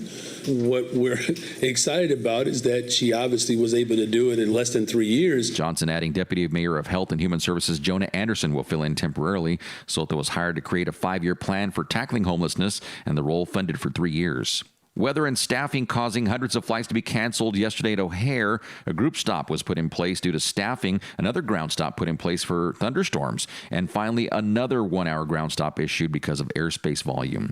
And Illinois drivers can now pay vehicle taxes and register their cars in a single visit at one location, and that is in downtown Chicago at the Secretary of State's flagship center at 125 West Monroe Street. But you got to remember to bring all your documents. The center is open 7:30 to 5, Monday through Friday. This report is service of the AM 560 Advantage. Membership has its privileges, including early access to event tickets, exclusive contest opportunities, and special members-only content. Join today at 560theanswer.com/join. A check of the roads coming up in 2 minutes, but now time for the AM 560 Business Beat, a service of Signature Bank. I'm Charles Payne, and this is the Fox Business Report. Stock futures are gaining after President Trump signaled the U.S. will leave Iran soon. He addresses the nation tonight. Crude oil prices are below recent highs. Brent crude at $102 a barrel. West Texas Intermediate at $99. Cal-Maine food shares up nearly 4%. The egg producer reported better than expected earnings. It made less in the quarter because egg prices are down from a year ago. Mortgage rates are at the highest level since August. The Mortgage Bankers Association's average for a 30-year fixed loan was up to 6.57% in the week ending March 27th. Applications to buy a home dropped 2.6%, and refinancing applications tumbled 17.3%. That's your Fox Business Report. I'm Jenny Cosola. Invested in you. Larry Elder sees the president blazing a trail. The Iranians hold a chokehold because people are afraid they're going to build a nuke. We haven't stopped them. Venezuela has a thug that's run the country into the ground. We put up with it in our own hemisphere. Same thing with Cuba, and there's nothing we can do about it. Trump has walked in and said no, no, and no. That's what President Trump has done. The Larry Elder Show. Weeknights at 8, right before Sean Hannity at 10 on AM 560. The Answer. Take the journey of living a happy, successful, and meaningful life through God. Listen to It's Time with Dan Lights, Sunday mornings at 9 on our sister station, AM 1160. Hope for your life. Hey, this is Sean Thompson. You know, most of us spend our entire lives in the paycheck mode. You work, you get 30% taken from the G, you pay your bills, repeat and rinse. And that's how time goes by. Then all of a sudden you're old. Retirement hits. Suddenly, you're the one who has to figure out your paycheck that isn't there anymore. Markets are bumpy, prices are up, things can get stressful real fast. That's why having a real income plan matters. Tom Fortino and the team at Alpha Wealth Group can help you build a strategy to turn your hard-earned savings into a reliable retirement income. They coordinate with your Social Security and your tax planning so you can stop wondering if you're withdrawing the right amount at the right time.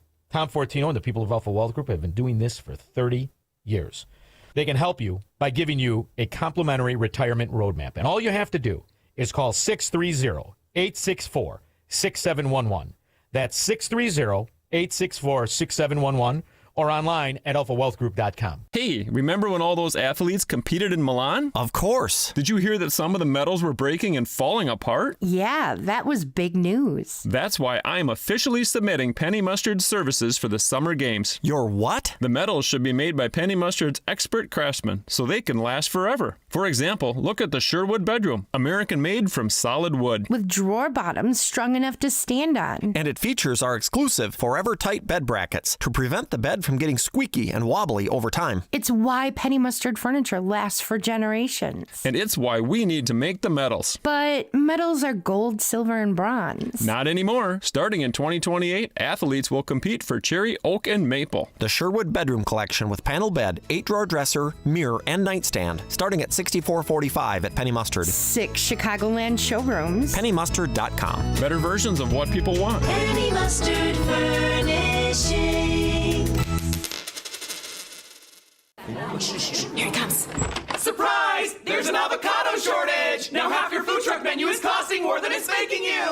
Also, you're out of napkins. Those aren't cheap. Progressive knows small business owners usually don't like surprises because they cost you money. But a good surprise, saving 13% on commercial auto insurance when you pay in full. Also, an ice cream truck stole your parking spot. Looks like you're in a turf war. Surprise yourself. See if you can save in as little as 8 minutes at progressivecommercial.com. Progressive Casualty Insurance Company and Affiliates. Discounts not available in all states or situations.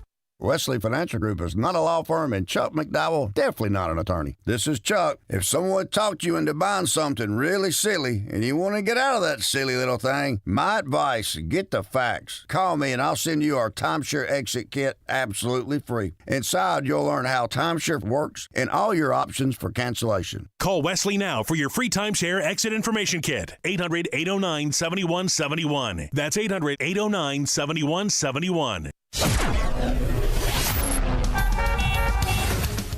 Taking a look at the roads from the Team Hawkburg Traffic Center, I'm Sue Aller. Jam-packed on the northbound side of Lakeshore Drive between the Stevenson and Monroe Drive, all because of an accident taking down 3 left lanes. It is just bumper to bumper. Of course, after that, you're slow between Bryn Mawr Avenue and Hollywood Avenue. Now, the Stevenson, 46 minutes inbound. Outbound is 29 between Veterans Memorial and Lakeshore. You've got 27 inbound on the Dan Ryan from 95th to the Burn Interchange. Outbound is 12. Not too bad on the Edens. Inbound is 17 minutes, outbound is 22 from Lake Cook to Montrose, 39 minutes in, 36 out on the Kennedy from O'Hare to the Burn Interchange, stop and go in the express lanes, inbound between Fullerton Avenue and Ohio Street, and the Ike is 34 in, 22 out from Wolf to the Old Post Office. News and Traffic is a service of American Beam and Steel, structural repair licensed contractors for your home and business. Search for American Beam and Steel online to schedule your consultation directly with the owner, Mark. American Beam and Steel. Chicago's Morning Answer continues next, but now the latest forecast from the Air Right Heating and Cooling Weather Center. Today will be mostly cloudy, breezy, and much colder with a bit of rain.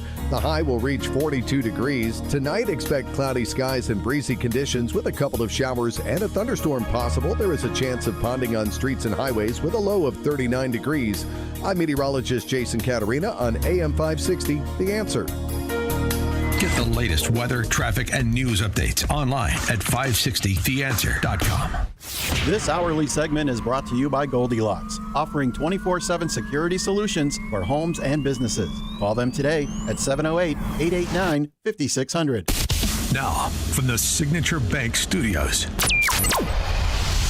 this is Chicago's Morning Answer with Dan Proft on AM 560, The Answer.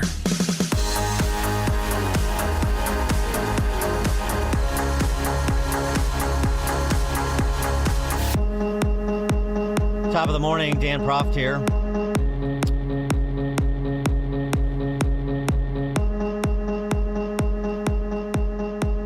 It's a funny factoid in an otherwise decidedly unfunny story.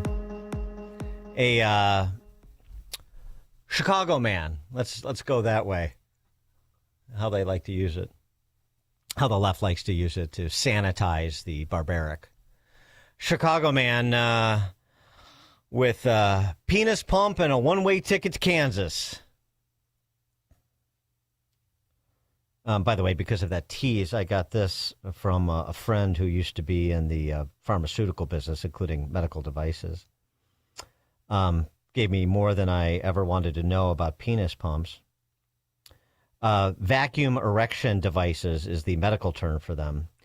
You see, you use suction to get blood in, then you use a tension ring at the base of your penis to keep the blood in. You can't have it on too long or you'll have an issue with tissue necrosis. For all of you penis pump practitioners out there, best practices.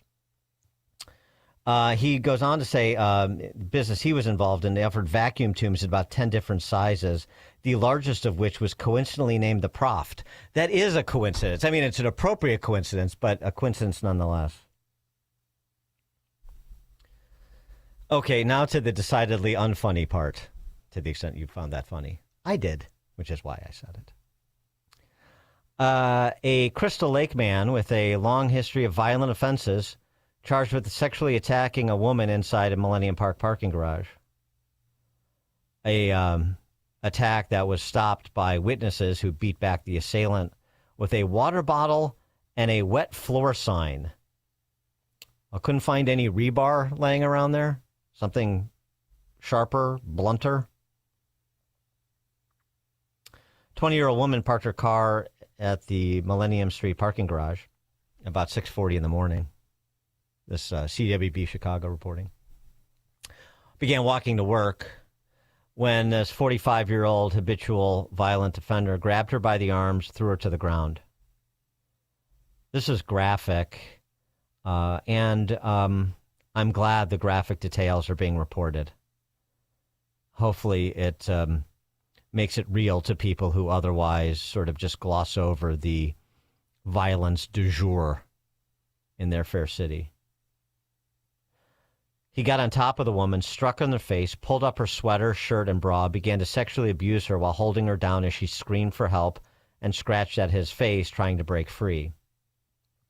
A 65-year-old female co-worker of the victim arrived in the garage about the same time. She heard the woman screaming that she was being raped, ran toward the commotion. Good for her. She found this animal with his mouth on the woman's exposed chest, trying to pull down her pants. The witness began striking him over the head with a water bottle. The assailant, the animal, turned and knocked that 65-year-old coworker to the ground. Two other witnesses heading to work also heard the victim's screams and ran to help. They saw the animal pulling up his own pants. The animal repeatedly tried to push past them to get back at the victim when they intervened. A fourth witness ran toward the screaming and found this animal on top of the victim with his mouth on her chest, his hands grabbing at her pants. That witness grabbed a wet floor sign and beat the guy back, eventually pulling him off the woman, though the animal continued trying to charge back toward her throughout the struggle. The witnesses were eventually able, Good Samaritans and witnesses, were eventually able to stop the assault, and the animal fled. They captured surveillance video. No, it's actually working. Captured the attack and these animals' flight, and they tracked him through CTA mass transit and so on and so forth. So he's in custody. The victim was taken to Northwestern, scratches to her chest, breast, neck, and face, as well as bruising on her face and neck. Coworker who intervened, that 65-year-old woman, suffered pain in her right shoulder after being knocked down, but she's okay. That's those are the traumatic, life-altering, at least in the near term, sorts of violence that take place routinely in Chicago that are ignored by those who would prop up all the pro-Safety Act, pro-Pritzker Purge Law, and pro-sanctuary city and state politicians. And the politicians in robes. You want to hear about this guy, this animal? February of 24, arrested for disorderly conduct in Vegas, followed by a conviction for carrying a concealed weapon without a permit in Vegas. December of 2022, he became upset at a post office worker and threatened to shoot and kill a postal worker when he felt he wasn't getting the help he deserved.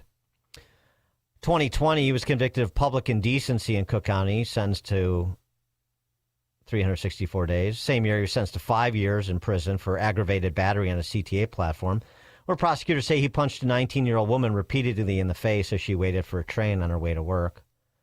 Gosh, what would make somebody think he would do that again, or worse? Not done. 2019, sentenced to 5 years in state prison.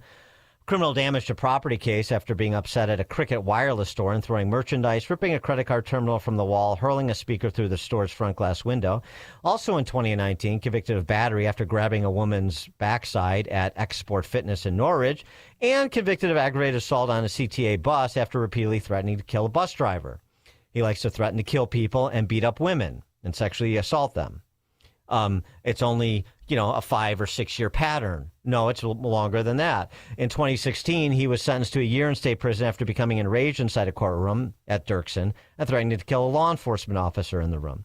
In 2015, 24 months of probation, later converted to 2 years in prison for battering a woman over 60 on a CTA bus, striking her with a wooden crate.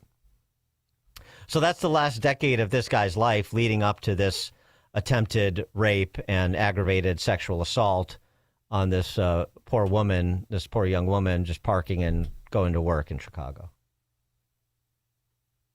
So it's a story not only about habitual violent offenders that are treated to turnstile justice in Chicagoland and Illinois generally. It's also a story about judges.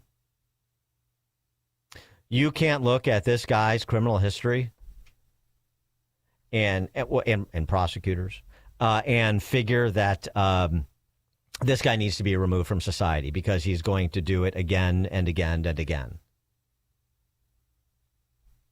I'll give you an example of someone who takes a different approach than we take in Illinois, than your governor, Jelly Belly, takes. Ron DeSantis just signed Missy's Law into law. Here's DeSantis on Missy's story. So the situation with Missy, she's got this stepfather, big-time scumbag. He was convicted. First of all, he was abusing Missy. She's like 5 years old, doing all that. Really, really bad what was going on in the home. But then he gets convicted of trying to meet a 15-year-old for sex. And so he gets brought up on charges. He's out on bail. Then he gets convicted. And so this judge, what's the judge's name? Here's the judge's name. I appreciate the legislature for passing this, but I will just say to my friends in the Florida House of Representatives, I don't think what you've done is enough. You have the power and you have sufficient numbers in your chamber to impeach this judge, Tiffany Baker. Until you start holding these judges accountable, they are going to continue to find ways to benefit the criminal element. This was an outrage. This was such an easy call to make sure that this guy was put behind bars, and this judge refused to do it, knowing the risks, and the result has obviously been a tragedy. So Florida Constitution vests the House of Representatives with the ability to bring an impeachment against a circuit judge with 2/3 majority. You know, last time I checked, we've got way more than 2/3 of Republicans. Honestly, I think some Democrats would vote to impeach, given what happened in this case. You hear any politicians in Chicagoland, Illinois generally, including the handful of Republicans milling about, calling out judges, taking the initiative to say, to put pressure on the supermajority party to say the judges involved, say, in the Bethany McGee case, the woman who was lit on fire on CTA by a habitual violent offender, who was repeatedly turned out by judges,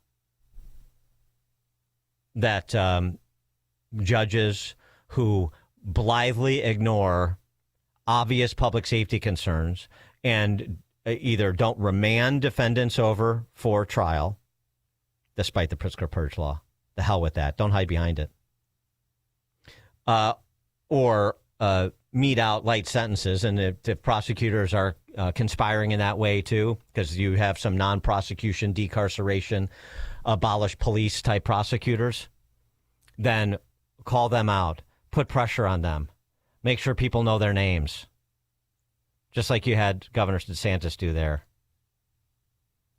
And maybe someday, if you took such stands, you could be in a position to actually do something about it rather than just putting pressure on the majority party that has no interest in protecting people in this city and state.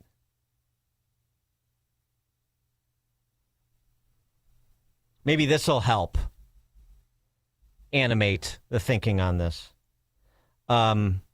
This was covered by CWB Chicago. There's been a lot of coverage of Chicago firefighter Michael Altman's death and funeral services, and his wife giving birth to their second child within a day or two of his murder, because he was the victim of an arson.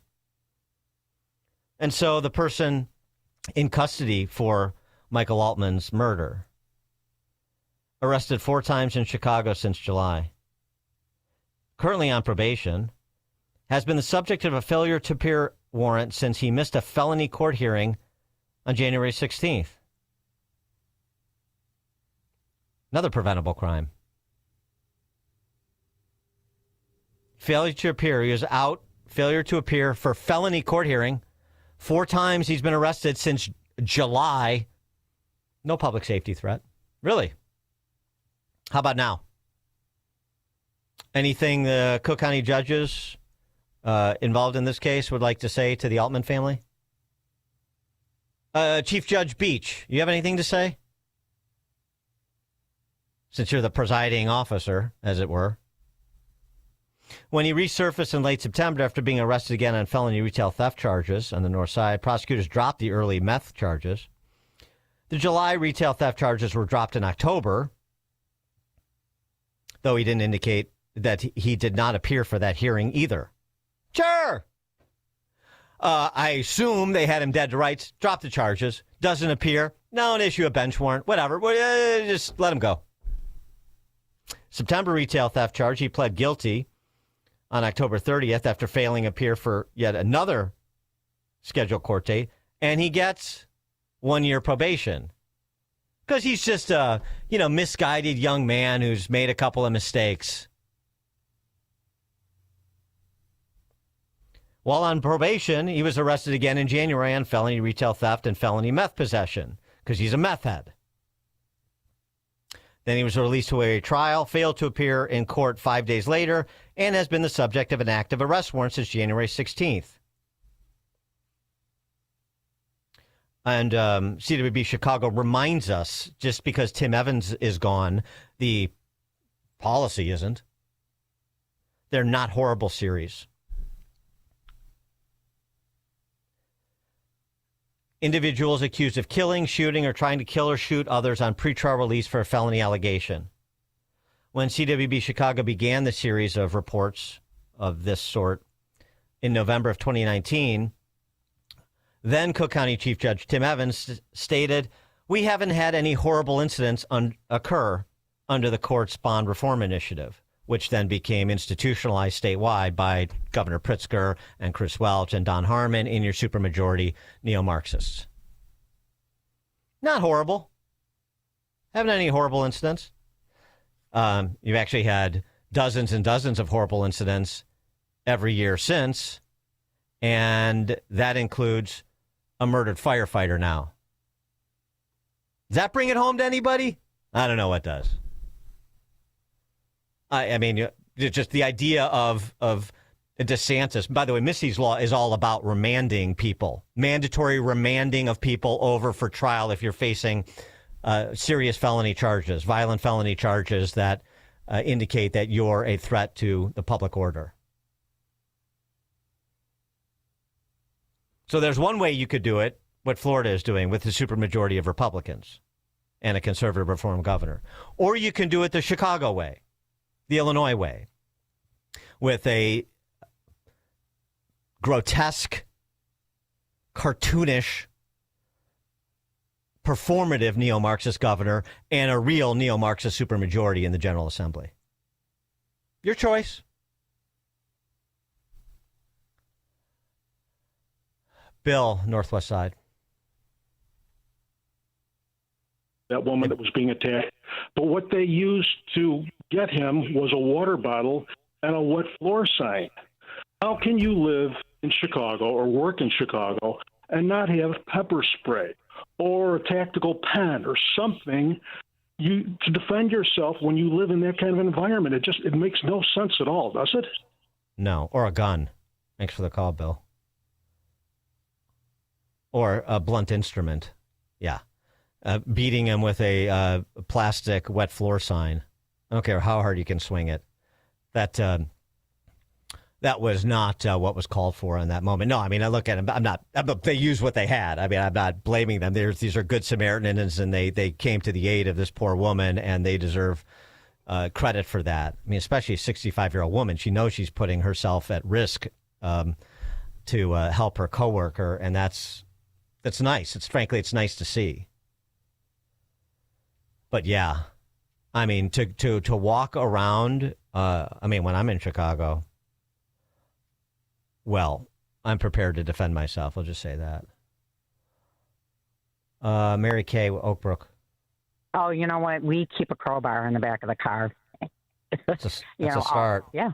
Yeah, well, we have the other stuff too, but I don't have all. I'm giving my husband a holster for Father's Day because he needs one. Anyway, when I talk to my Democratic lady friends about the crime that goes on in Chicago, and they say, "Oh, we still go downtown, we hang out, it's wonderful, and we don't know what you're talking about." Well, you're not paying attention, and you're not voting in the primaries, and you're not looking at the judges, and you're not looking at the cases. They say, "Oh, so terrible about what happened to Bethany McGee," some of them don't even know this girl was lit on fire. They don't even know. They don't even know what the Safety Act is. Back when the Safety Act, before it got passed, there was a book that came to the House. Do you know who sent that out, Dan? There was a book explaining the entire Safety Act. I carried it around with me and showed people, do you know what the Safety Act means? Do you know what you're voting for or not voting for? And the answer is they don't. Yeah, thanks for the call, Mary Kay.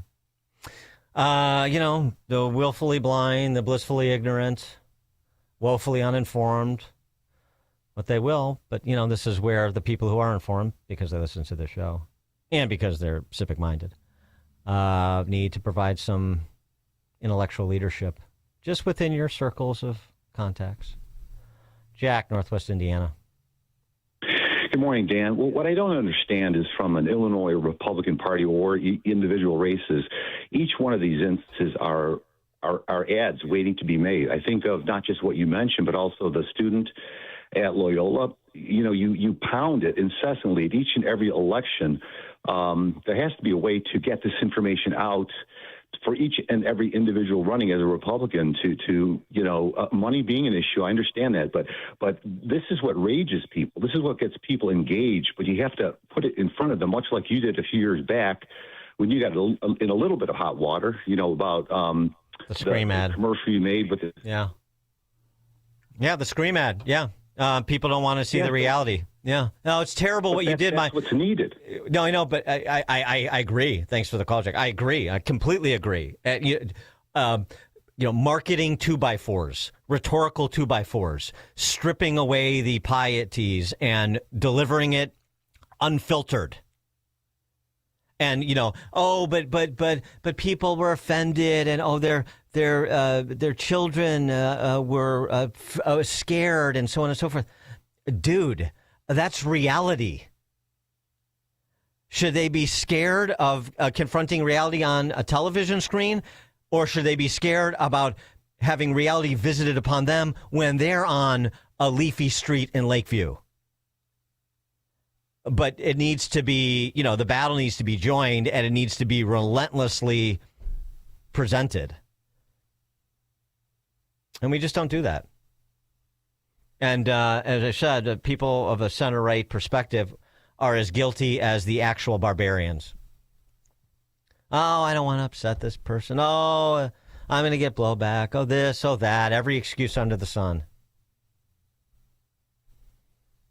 At least those that are not out, and I know there are some of you that are out aggressively participating in elections where you can and holding your friends to account when they demonstrate their willful blindness, blissful ignorance, woeful lack of being informed. Frank, Elmwood Park. Hey, Dan, love your show. Just want to say we need more people like you to wake up the voters. You can't blame the politicians for the stupid people that vote for these people year after year. Just as a sidebar, Bailey won the state by 300,000 votes last election and lost Crooked Cook County by 400. And those 400 in Cook County, half of. Thanks for the call, Frank. Well, I mean, Bailey got crushed in the collar counties too. That's why.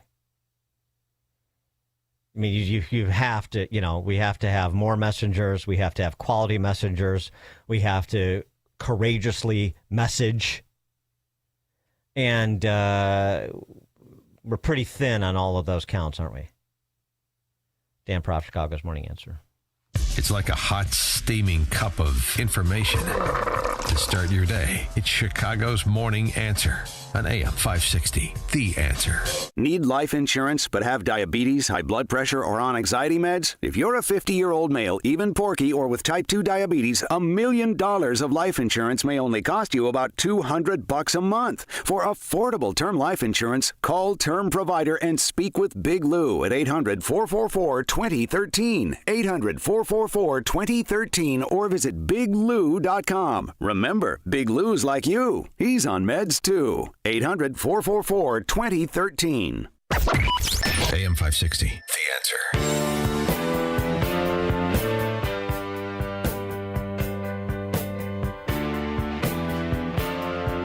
All right, coming up at 8:38, we'll talk about Save America Act. We'll talk about Trump's executive order on mail-in ballots yesterday.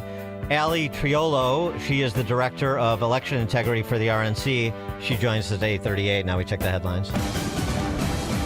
Good morning, 38 degrees in Chicago on AM 560 The Answer. I'm John Cruz in the QC Kinetics newsroom. A blustery start outside in the 40s today. Wind and showers will be off and on.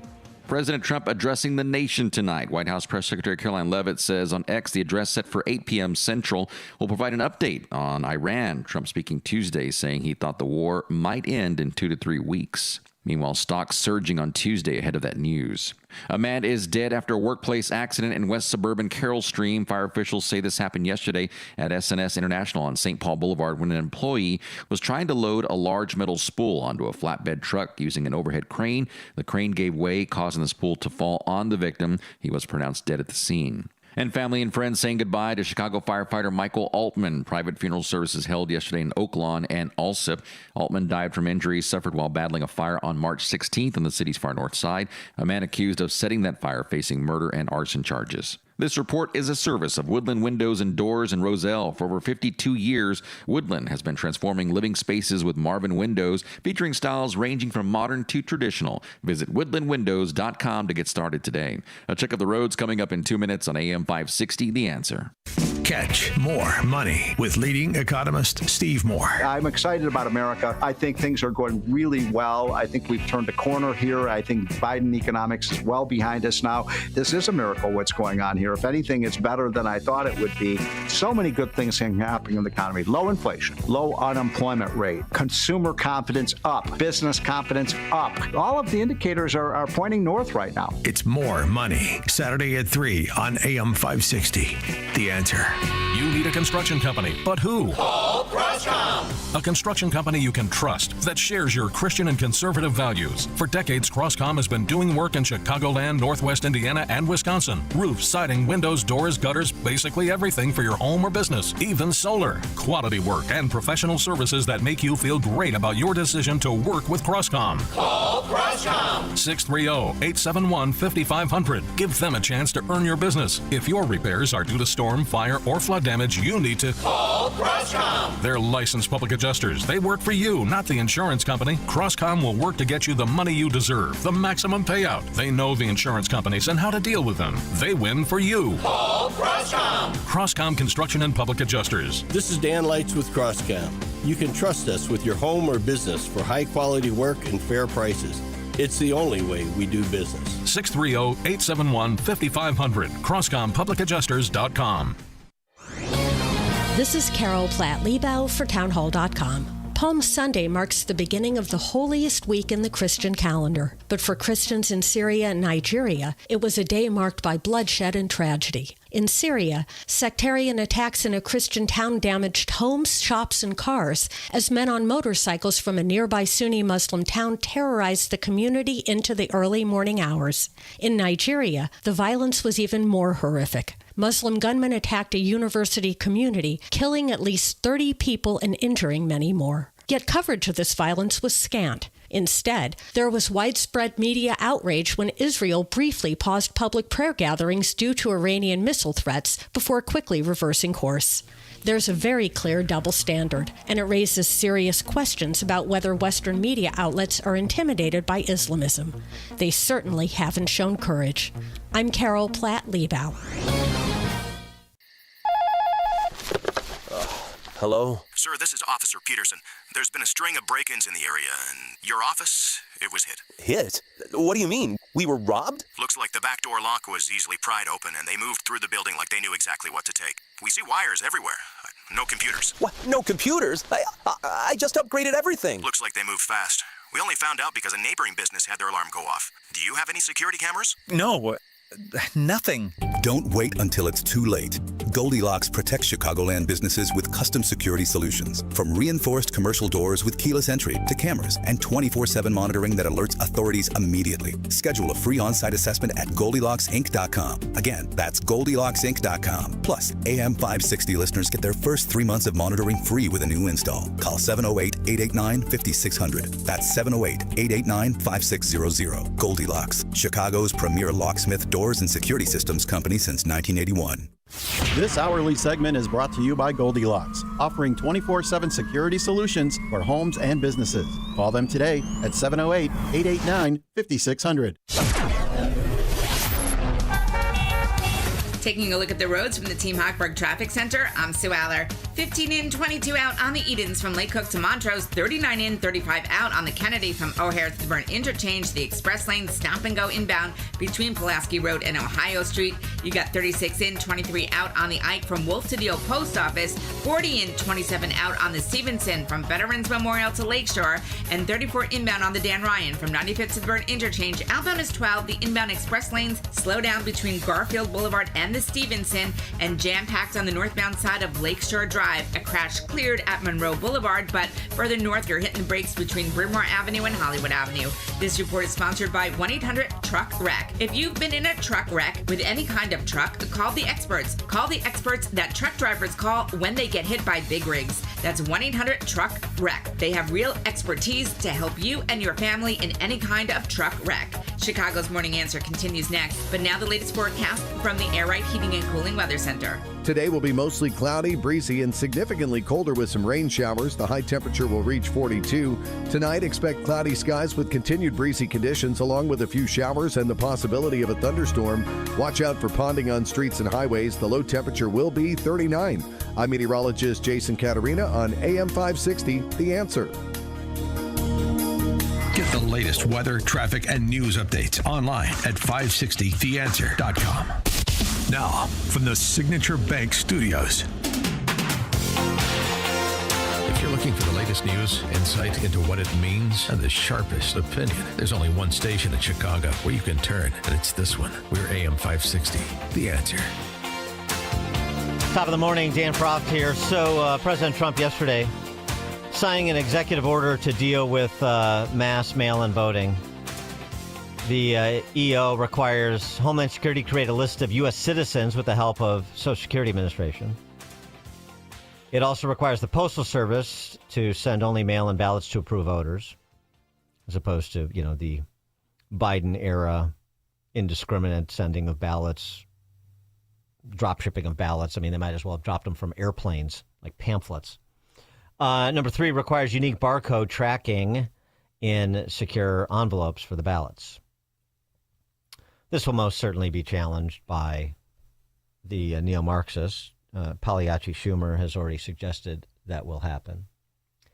But he's definitely attempting to address a problem, voter fraud, just like the Save America Act is attempting to address a problem, voter fraud. And here's another anecdote out of North Carolina about the problem, voter fraud. Osborne is facing 2 felonies, making a false statement on voter registration and making false statements on a voter ballot after illegally registering and voting in both Brunswick and New Hanover counties. Back in 2021, Osborne, who is roommates with Rick Sutherland, was sentenced to 36 months in prison and 15 years of supervised release after pleading guilty to 1 count of possessing child pornography. He served his sentence in Virginia and moved to North Carolina after being released. According to a federal complaint, Osborne cast his vote in the 2024 election at Belleville Elementary School, even though by law he is not supposed to be near a school, and as a felon he's not allowed to vote. He then registered to vote in New Hanover County in 2025 and took part in early voting for this month's primary election. New Hanover County Board of Elections Chair Jamie Getty says people need to be aware of what happens when they vote illegally. We want to make sure that nobody votes who is not eligible, and we want people to understand that this is a law and they can be held accountable if they vote illegally. Getty adds the deterrent is the potential for jail time for committing perjury, which is the crime committed when a felon signs both the registration and ballot.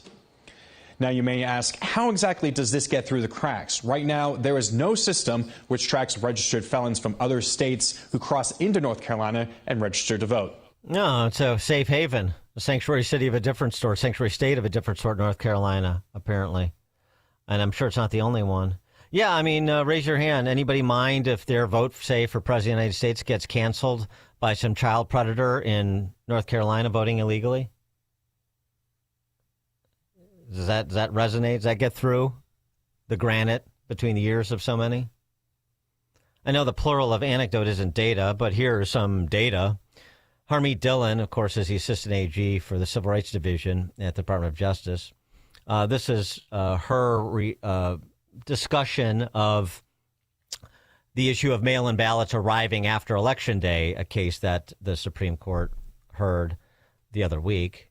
And, again, on a percentage basis, it has not been identified to be a huge problem, but a small percentage of a big number, like tens of millions of votes, is a real problem, isn't it? One is a real problem if a citizen's vote is invalidated by an illegal voter. When you get into the tens or hundreds of thousands, even a small percentage of many, many millions, that becomes something that could alter the outcome of an election altogether.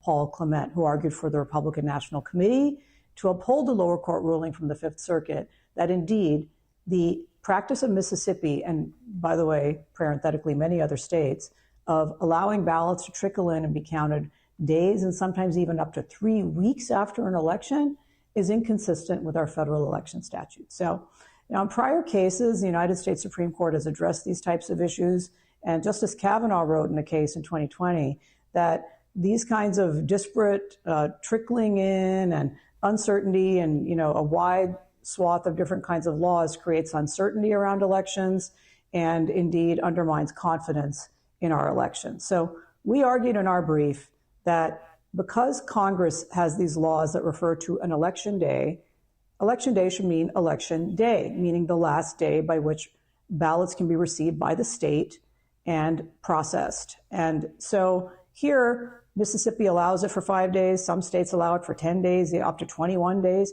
8 states don't even require a postmark on mail ballots. So for those of you who are concerned about whether this would impact our military abroad being able to cast their ballots, it doesn't, because there's a special statute for that under federal law, so there's no preemption issue. And so here I saw a very spirited argument. All of the 9 justices asked questions. I think there was a distinct trend in how some of these justices were viewing this. Yeah, Alito certainly got it, and Sotomayor and Kagan certainly didn't, arguing absurdly. Well, that would eliminate early voting if you just made it Election Day. No, you just heard Harmeet Dillon, Paul Clement, the RNC rep, made the same argument before the high court. No, it wouldn't eliminate early voting, although I would support certainly being reined in, but whatever. It wouldn't eliminate it because the point is Election Day. The business of the election is done when the polls close on Election Day. Pre-election, you're not to Election Day yet, are you, Justices Sotomayor and Kagan? Such pathetic arguments. By the way, Harmeet Dillon has also talked about some 60 million voter records she has, in her office, her team has reviewed from states that are complying with voter data, voter file requests from the Department of Justice. And of course, more than half of the states are not.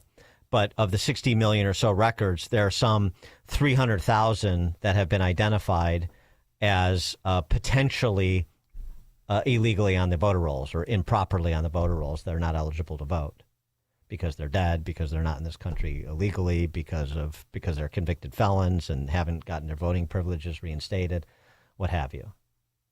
Just to give you some order of magnitude here. For more on all this, we're pleased to be joined by Ali Triolo. She is the Director of Election Integrity for the RNC. Allie, thanks for joining us. Appreciate it. Hey, thank you so much for having me this morning. It's great to be here. Great to have you. So, just give us sort of the overview of what I'm sure is a multi-pronged approach, as we're seeing activity from both the Department of Justice, from the president, from some governors and legislatures at the state level, like in Arizona, I should say Florida, where they passed their own Save America Act, own version of it. The multi-pronged approach that the RNC is trying to take under the umbrella of election integrity.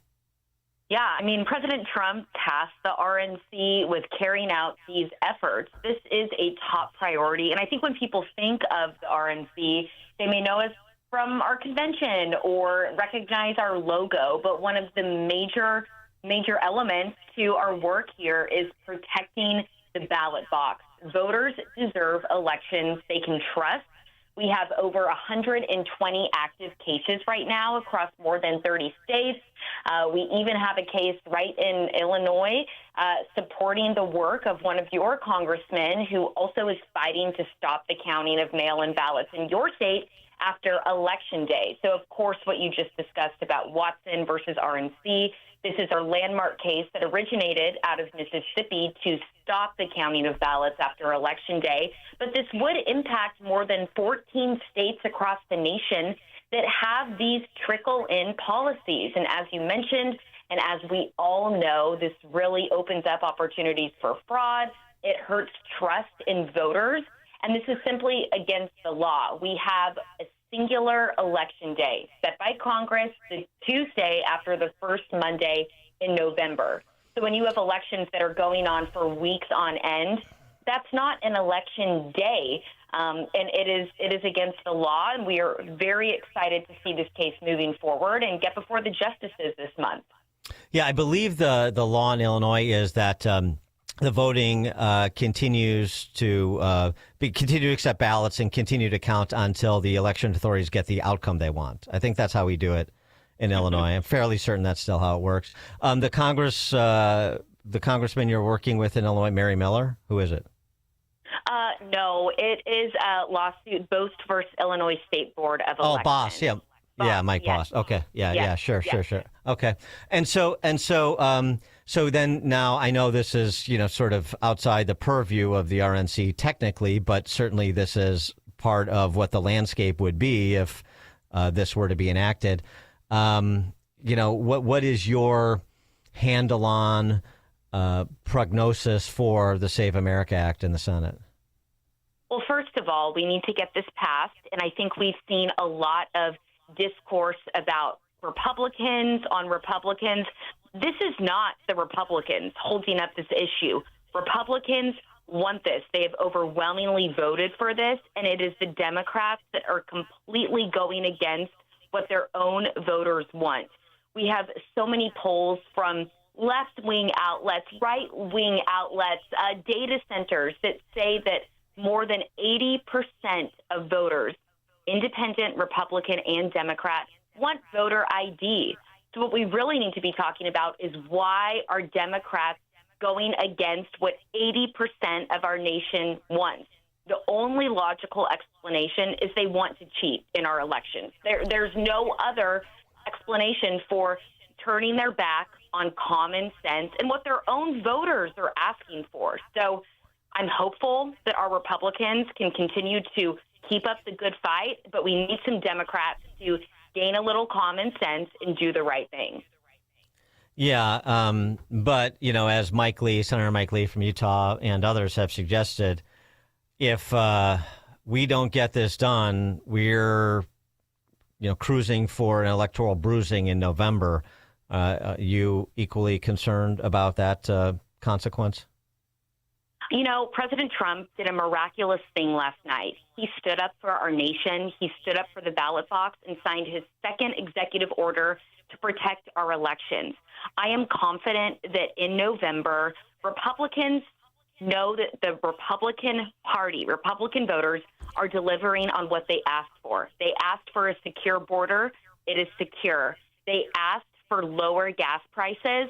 Historically, they have been the lowest ever compared to what President Biden delivered. Obviously, we have the war going on, but those prices are already starting to come down. They asked for someone to stand up to terrorism once and for all. President Trump has done that. Congress has passed the largest tax cuts in American history. Today's April 1st. People are starting to get their tax refunds, and they are floored by what they're seeing with no tax on tips, with everything that Republicans have delivered. So when it comes to November, I think people want to continue to see what matters to them. Bigger paychecks, safer communities, higher quality of life. So, yes, the Save America Act that's dominating headlines, that's something we want to get passed. But President Trump is taking an active role in protecting our elections. All of us here at the RNC are doing the same, and so are many, many Republicans. So I feel like we are delivering, and that will continue all the way up to November. Allie Triolo is the Director of Election Integrity for the RNC. Allie, thanks so much for joining us. Appreciate your time. Thank you for having me. And she joined us on Chicago's Morning Answer. There's only one radio show in Chicago talking about today's biggest stories and telling you what they really mean. That show is this one, Chicago's Morning Answer on AM 560, The Answer. Only a few short months ago, you heard silver was up 40%. Well, silver is now up over 260%. Fox Valley Coins saw it coming, and they're ready to help. Unlike dealers that only buy or only sell, Fox Valley Coins does both. No middleman. That means you get the best deal on the dollar. Selling, Fox Valley Coins pays top dollar for rare coins, scrap gold and silver, bars, proof sets, and entire collections of any size, going through every item right in front of you, cash, check, or wire transfer. Buying, Fox Valley Coins carries all major gold, silver, and platinum physical products. Complete discretion. Your business stays your business. Fox Valley Coins, family-owned integrity since 1981. On Route 59, one light north of I-88 at the Naperville-Warrenville border. Fox Valley Coins. Buy smart, sell smart.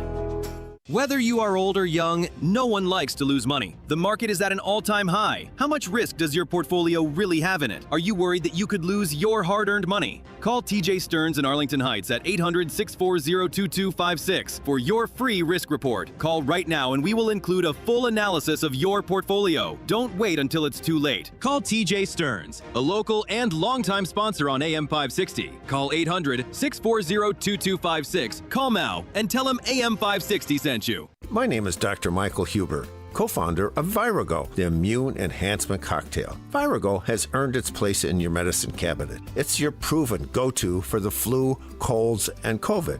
But you already know that part of the story. But today I want to tell you that if you're suffering from diabetes, hypertension, or autoimmune diseases, we want you to know that they share one common thread. They are inflammation machines. And that inflammation assaults your heart, your brain, and your kidneys 24/7. It's a silent, constant attack on your vital organs, wearing them down every single day. Taking Virago every day shields your heart, protects your kidneys, and guards your brain from chronic inflammation. Virago, the new protective standard in immunity. Order your bottle of Virago online today at myvirago.com. That's myvirago.com. Use coupon code IMMUNE to save 30%. At Terra Vista of Oak Brook Terrace, dementia care isn't just what we do, it's all we do. We specialize in caring for those with Alzheimer's and other types of dementia. We're on the forefront of dementia care with a barrier-free, stress-free environment, so residents can explore safely and feel at home. But what truly sets Terra Vista apart? Personalized care. We take the time to learn each resident's story, where they lived, their routines, former careers, even the names of family members. Anyone who interacts with your loved one can immediately make them feel comfortable and understood. We meet our residents right where they are. Residents stay strong and engaged with multi-sensory activities, music, art, horticulture, our beautiful 18,000 square foot outdoor space, and even a personal trainer. At Terra Vista, residents aren't defined by their dementia. We honor the whole person. Speak to an advisor or schedule a tour today at terravista.org. Again, that's terravista.org and tell them AM 560 sent you. Spring cleaning isn't just for your house, it's for your life. If your job is getting old, it's time to clear the clutter and spring into IT. Go to My Computer Career. My Computer Career helped me get the skills and certifications I needed to start a new life as an IT professional in months, not years. Earn the certifications the top employers are looking for right now. Visit mycomputercareer.edu and take the free career evaluation to see if it's time to spring into IT. Financial aid is available to those who qualify, including VA benefits. Coming to movie theaters from Sight and Sound Films. George Whitfield has arrived to awaken the colonies. One man was led by faith. Arise! Come forth! The other was a man of reason. I am just the lightning rod. And who is the saucepan? This Easter weekend, an unlikely friendship shaped a nation. One candle illuminates 1,000. A great awakening. In theaters April 3rd. Rated PG-13. AM 560. The Answer. Well, here's what you're dealing with at that those No Kings rallies. I didn't catch this until yesterday, but it's a good one. I like the tack that was taken by this man on the street interviewer. You've heard about the Straits of Hormuz. Well, isn't it a little bit homophobic that we're so focused on the Straits of Hormuz and not the gays of Hormuz? Yes, I agree. Yes, for sure. Why do you think they're willing to leave the gays of Hormuz behind? I think it's just historically, gays have always been very discriminated against, which is wrong on so many levels. Even in war. Yeah, even in war. It just takes more reform in government, obviously, and then also educating society. Just feel like if we're going to go in there, we can't leave the gay people behind. I don't think we should go in there at all, but if we're going to, the gays of Hormuz, we could turn it into Fire Island. For sure. Yeah, great concert venue. The gays of Hormuz, you can't forget about them. So true. I love the leftist protester, too, who totally bites. Obviously, she's a dingbat. And then talks about, it's important to educate people. Oh, it's so important. Yes. Good stuff. Maybe Trump will deal with the gays of Hormuz in his speech tonight. It's now 9 o'clock on AM 560 WIND Chicago. This is a Fox News alert.